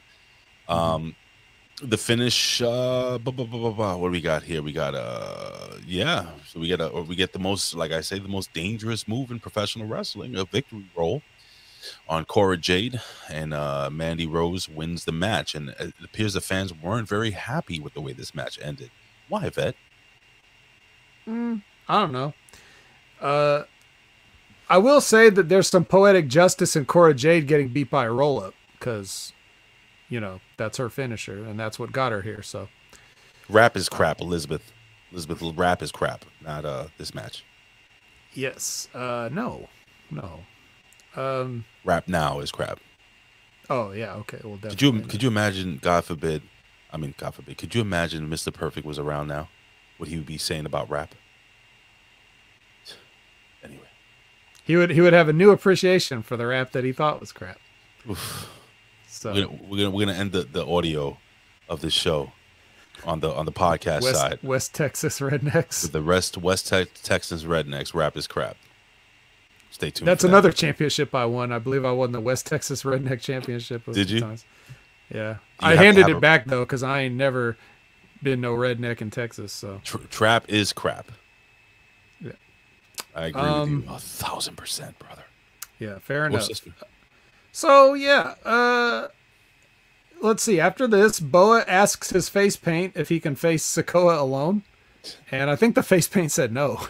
Yeah. So it's gonna be on him next week. Yeah, I don't think he has a choice. And hopefully, Solo's got a nice bandage for his ear that got a fucking earring torn out of it last week. Because Jesus, I have to.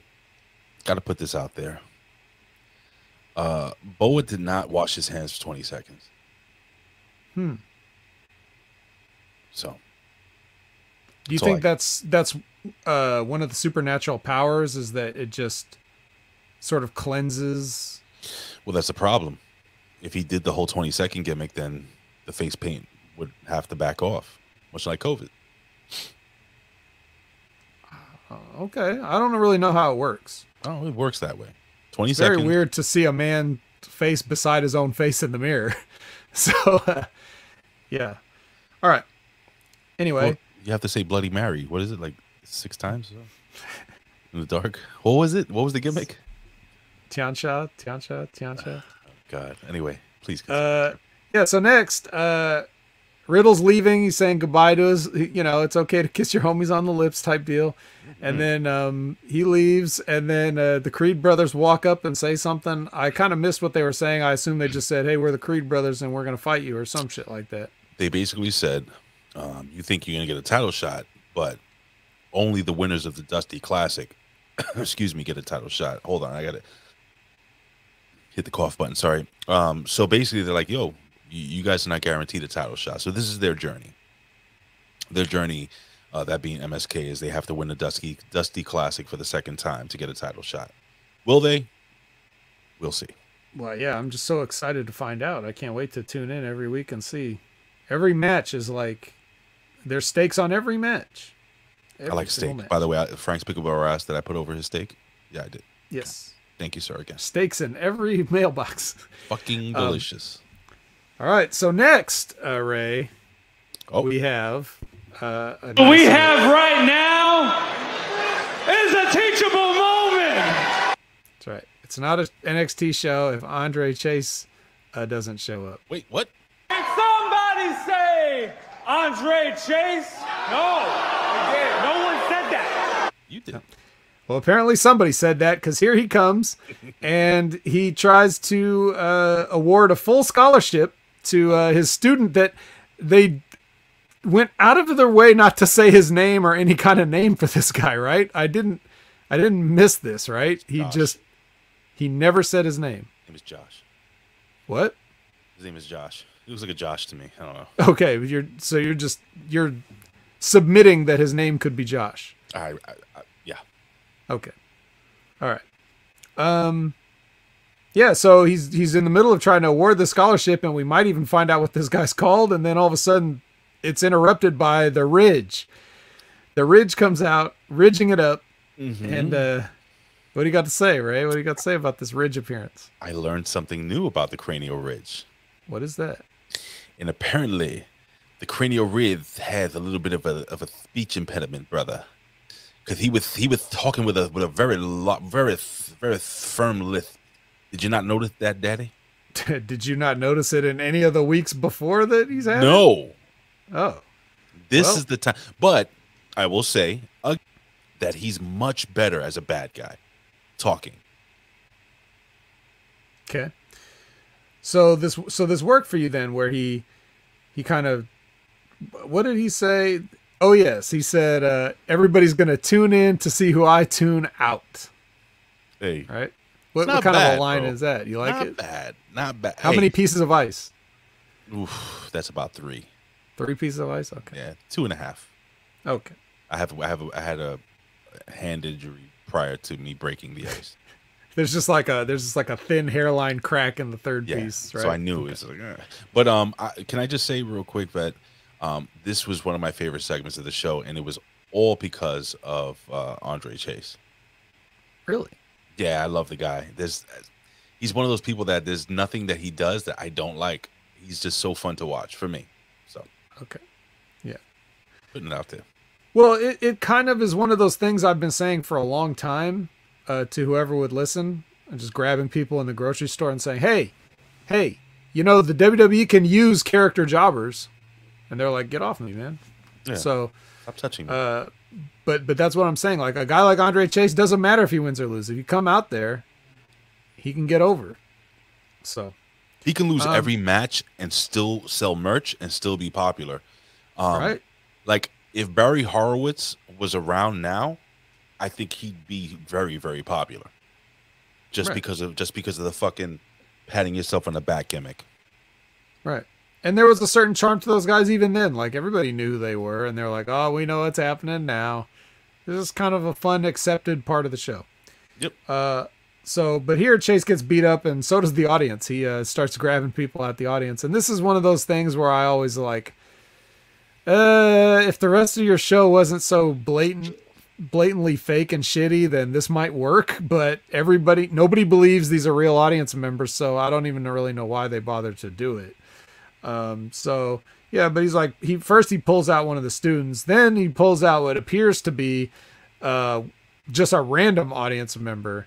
So they're trying to show just how unhinged that the Ridge is, and just how he's violent and scary and all this other stuff. But it's just not believable. Like we know that, you know, especially in this lawsuit era, there's just no chance that anybody's going to get their hands laid on him and that they're not going to shut that performance center down. Right. So, yeah, he's kind of doing that. And then he gets sort of escorted out later.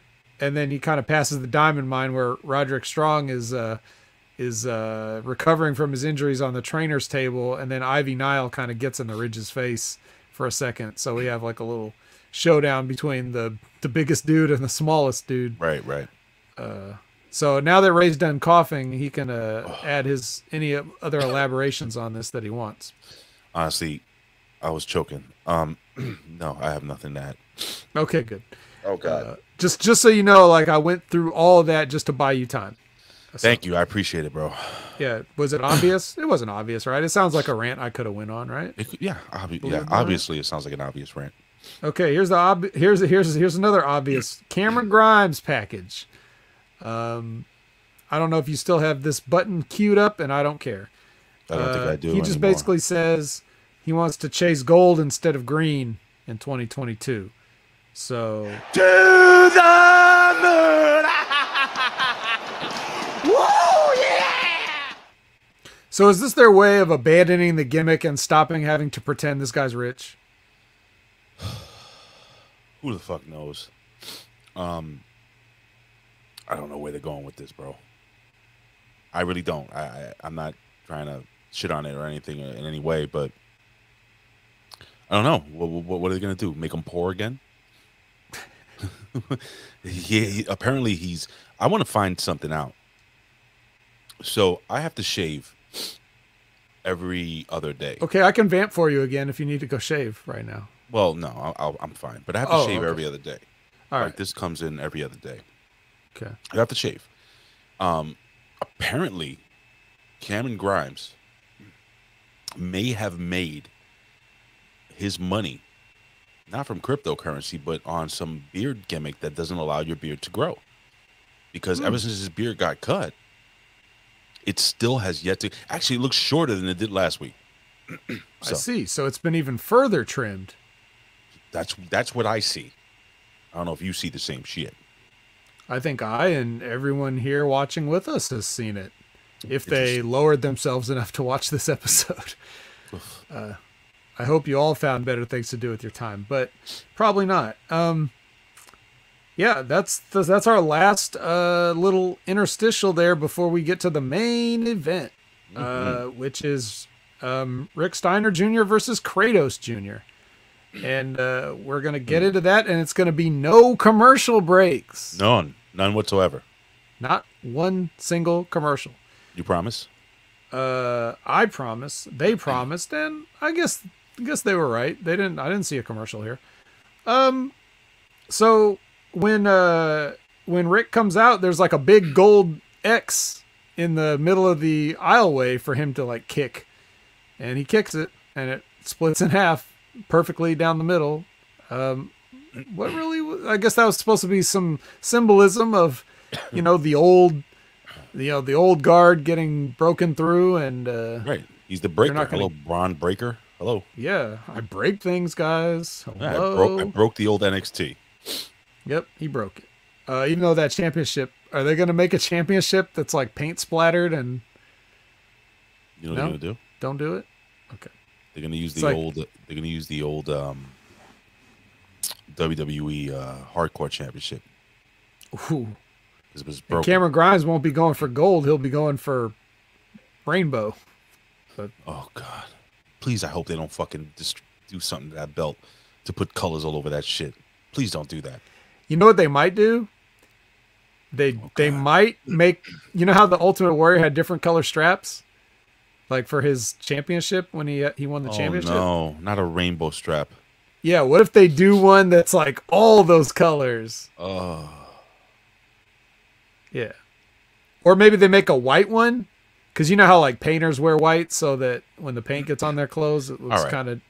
I won't hate the white strap. I actually kind of like the white strap. If there's a color strap other than the black strap, it would be white. I don't like brown straps. I don't like red straps for title belts. I don't like blue straps. But the white strap, I can go with that. They do that, fine. And then swirl the paint on colors on it. No, please do not fucking throw splattered paint on it, or don't fucking change the main buckle or none of that shit. Please don't do that. Please. New belt incoming, guys. Fuck. All right. So, especially because he's a Steiner, and they wear that.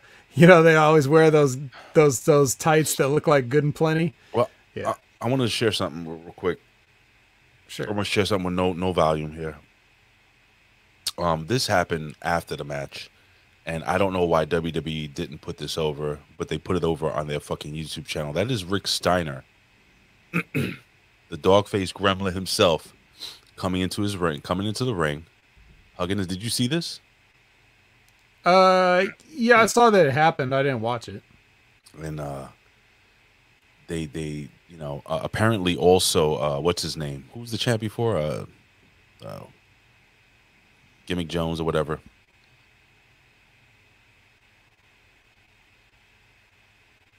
It appears we've lost Ray. So he must have said a word that he wasn't supposed to say, or some such thing. What happened? My bad. Oh, he's back. Well, what the hell? The background change. What's up with that? I don't know. That was weird. Is that the new NXT championship? There we go. We're back. Okay. Everything changed. That's funny. Anyway, doesn't matter. So, I was just putting over the fact that that Rick Steiner, the dog-faced gremlin himself, shows up, and WWE puts it over only on their YouTube channel. What were you saying when I backed out of here by mistake? Oh, nothing major. Yeah, did you like the call at the end where Vic was like, "The pup is now a dog-faced gremlin"? No. Okay. That was so stupid. All right. Well, what do you have to say about the match? I thought it was a good match. It was good match. Yeah, I thought it was good. It was all right. It was solid. It was okay. Braun Breaker hit his finisher. What I thought was his finisher. There was one time when he hit the what is it? What the fuck's the champ's name? Ciampa. when he hit the fucking one-winged angel, whatever the fuck he calls it, I was like, oh shit, is there a chance that they're not gonna put the belt on the kid? Just for like a split second. I was like, oh, maybe they won't put the belt on the kid.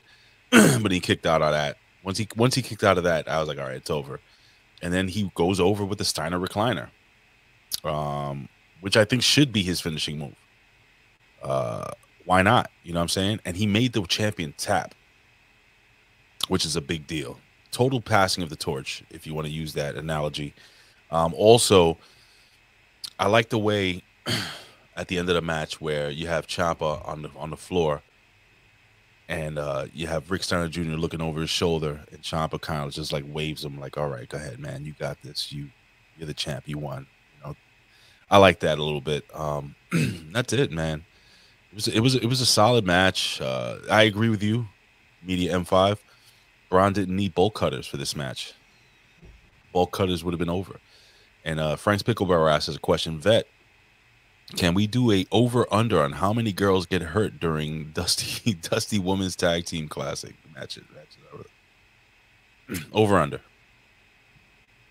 I don't have a number for you, Frank, but there's got to be at least one. I'll say all of them. They'll all get hurt. They're all gonna twist their ankle at the same time. But we're not gonna know about it because they're just gonna no-sell it, tape it up, and go right back out the next week, right? Sure. Unless, of course, they lose. Speaking of injuries, my wife asked me really quickly during the Matt Riddle match. She goes, "He wrestles without shoes on. Can he sprain an ankle?" She got it. Yes, he can. Yes, he can. He can break a toe. He can. Anyway, nobody worth to remember says, and I quote, Ciampa should have been stayed down and not do stupid move, but nothing there is realistic. Someone just big kicked Ciampa's ass and he still moves. What is he referring to? Well, what he's trying to say is that when you look at a guy the size of Junior and you look at a guy the size of Ciampa, it's like, yeah, I think he should be paralyzed after getting a beating like this. Yeah. Or if he gives up the Steiner recliner. And remember, this is a guy who's psychotically obsessed with having that championship. He hugs it like a doll and clutches it, and it seems like he would do anything or kill anybody to keep it, but yet he gave up. He should have passed out. You're right. Pass out, or the referee just stops it, like, you know. That's a new thing that they do now. They didn't used to. Referee stoppage. So, you know, that's a fair point. My thing with this match is, this is another example of Junior just being in this match, getting beat up. I mean, Ciampa just beat him up, especially at the beginning, just throwing him around. Like the match wasn't even 30 seconds old before he's hitting him with a clothesline and Junior's bumping off the clothesline. Like Ciampa can just not help himself. You know, one of these guys built like a linebacker. The other guy's built like a punter. And the punter's clotheslining the linebacker. You know what I mean? Like, that's Ciampa's ego. Like, well, if I'm going over, then I'm getting my shit in. But I would say that, except he does that no matter who he's working or how big they are, or whatever the situation is, or even when Ciampa's going over. He's still... He and Johnny Gargano used to do this to the Authors of Pain, who are like 3 times their size each. You know what I mean? And they'd be like, now I'm going to throw a clothesline and you're going to bump guy 3 times my size. You know, this is just what they've always done. And I don't know where that comes from. If it's just I have a chip on my shoulder because everybody told me I couldn't be in this business because I'm small, or I'm just going to do it because it's a rib and it's funny to me. And these guys have to listen to me because I'm the veteran. I don't know what really goes on behind it, but I don't like it. And I'll always point it out every time he does it. Yep. One thing about going back to what Booker T was talking about, where he's talking about Junior looks ready. And this was more than any of the other matches he's had. I saw him obviously putting himself in position for spots and not getting it right. Like, for example, he, even at the very end, like, he started to take his straps down and then remembered that he had to do it standing over him, right? Yep. Now, he didn't make those mistakes in other matches, but you noticed that. It was a big spot. You know, this is why we have the vet, man. This is once again just being that vet, man. Just doing what vets do. That's what you do, bro. You break that shit down, and I did notice that, sir. Another one too, Ray, is when he hits him with his other finisher, his supposed finisher, the gorilla press into the power slam, and then he's got to let Ciampa get to the ropes. Yep. So then he tries to cover him, but then he hooks the leg, but then he realizes that leg is supposed to go to the ropes, and then he switches hands and covers the near leg, but then it's still too far away, so Ciampa has to reach out with his hand and cover it, and it's like, yeah, well, he's still a kid. He's still very green in this business. Whether he's and I understand where Booker T's going for this, but I agree with what you said earlier. And if I'm correct, what you're saying is, in any other era, he wouldn't be ready. But now, the way wrestling is, he's ripe for the roster. Yeah, the main roster. The bar has been lowered so much that, yeah, take him now. But it's always been like this. I mean, come on. Think of all the wrestlers that were that people looked at as attractions and didn't know how to work. Like giant guys, giant fat guys. Like they'd put them in the ring and it's like, they don't know. It's like some guys, to your point earlier, what we were talking about, guys being trained and stuff, like some guys not only did they learn in the ring on the job, but they weren't even smartened up. Right. Like they just go in there and they don't even know this shit is real or not. Like they still go in thinking it's half-ass real. And their very first match, they're in the ring for the first time. So yeah. So I think Junior's gonna be fine. It's nothing so bad that he can't do it. What I worry about, and I don't think this will happen to him, but it could. Let's say it would have in a previous generation. If he had been coming in at the same time I was trying to get in, this definitely would have happened. They would have done everything. Anytime you had a match with anybody down in Florida or whatever, or a dark matches on Raw or SmackDown or whatever, every time he would have been in the ring with anybody that was going to be working with him, they would expose his greenness at every opportunity because they felt threatened and they wanted to protect their spot. And then they'd be like, hey, sorry, man, the kid doesn't have it. He was out of position. They would make him look bad on purpose. I've seen guys have bad matches on purpose to bury a talent that had money written on them. Do you remember this? You can't hang with me. You weren't on my level. That was yes. What's his face? Who's in AEW now, and Killer Cross's face. Burying the guy on live TV. I agree, man. I agree with you 1,000%. We'll see. I think the next move is going to be obviously having Braun Breaker come out and the Royal Rumble get eliminated quick, because that's what they do. Right. Oh boy, listen, Vet. This has been a little more arduous than I thought it would be. I thought I would get through this and not feel. I feel fucking dizzy. I feel fucking beat. And I think I might take a couple of extra days off of work. I don't know if I'm gonna try to go to work Friday, bro. I don't know if I might do. I'm sick. I might pull a Jen. Listen, say what you will about the COVID-19 gimmick. One thing I'll say is that it stinks, and it does take it out of you. So just be careful out there, guys. I don't know if the whole mask thing works. What is all this fucking gibberish? User, God, don't sell it, Ray. I'm not selling it. And yeah, man, just be careful, guys. Don't if you don't want to get infected with this thing, just do what you got to do not to get infected. I'm not gonna say getting the jab's gonna help or whatever. I don't know, but just be careful. That's all I want to say. Be careful and just be clean. Just wash your fucking hands. 20 seconds, unlike Boa. Because if not, then you're gonna have a painted face of yourself looking yourself in the mirror, and it's gonna be fucking crazy. Vet, where can they find you, Vet? Where can they what you got coming up next? Anything special? Anything new? I don't think anything special or new is coming up. Just at Opinion Haver everywhere as usual. You can check out my appearances on every fucking where. I'm not even gonna bother listing them all down because I kind of see all you guys. You kind of know what I'm up to. Just hanging out. People invite me to things, and I'm like, yeah, sure, man. Why not? Love to help out.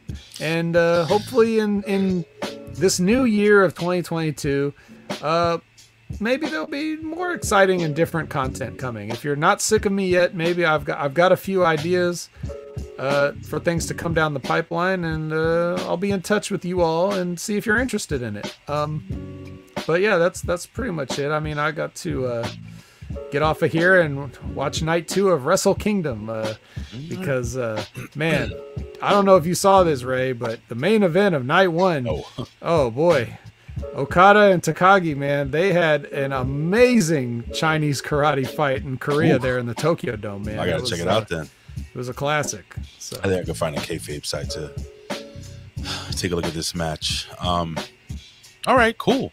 And then you can review it next week, right here, where you can also always find me. Well, next week I'm gonna be filling in. I'm gonna be filling in for Ben Hameen on Light the Fuse. I don't know if you want to jump in with me and Sil on Thursday, but we're gonna go. Oh, you're filling in for Ben? Yeah, I gotta fill in for Ben. I'll be doing our show Wednesday, and then I'll fill in for Ben on Thursday. He's got to take care of us. He's got to take over some small country. You know how it goes. Maybe I'll pop in because you know, Ben Hameen's afraid of me. He won't bring me on. But if you're on, I would like that. Get to hang out with my main man Sucio. And then the thing is that I can talk a lot, which is dirty, which is your Spanish lesson for wrestling today. Oh, for being dirty. Yeah, I would like that because I don't know how I'll feel next week. Maybe I'll feel 100% better. Who knows? But I can talk less, and I can let the pros break down AEW. I will watch the show, and I will be on the show. So I would love you to come on, bro. That would be awesome, dude. We're gonna go though at 1 p.m. I think, if I'm correct, 1 p.m. Eastern Standard Time, live here on YouTube at what is it, Hami Media? Hami Media on YouTube, and Hami Media on Twitch. But listen, man, I always say this: I would do this for a living. But if I couldn't, I'd do it anyway. Why? Because I love talking wrestling. And in the words, the great Bill Apter, we'll see you at the matches. I had to do that for me. That's awesome. We'll see you next week, guys. If I'm still alive, say goodbye, Vet. Goodbye, Vet.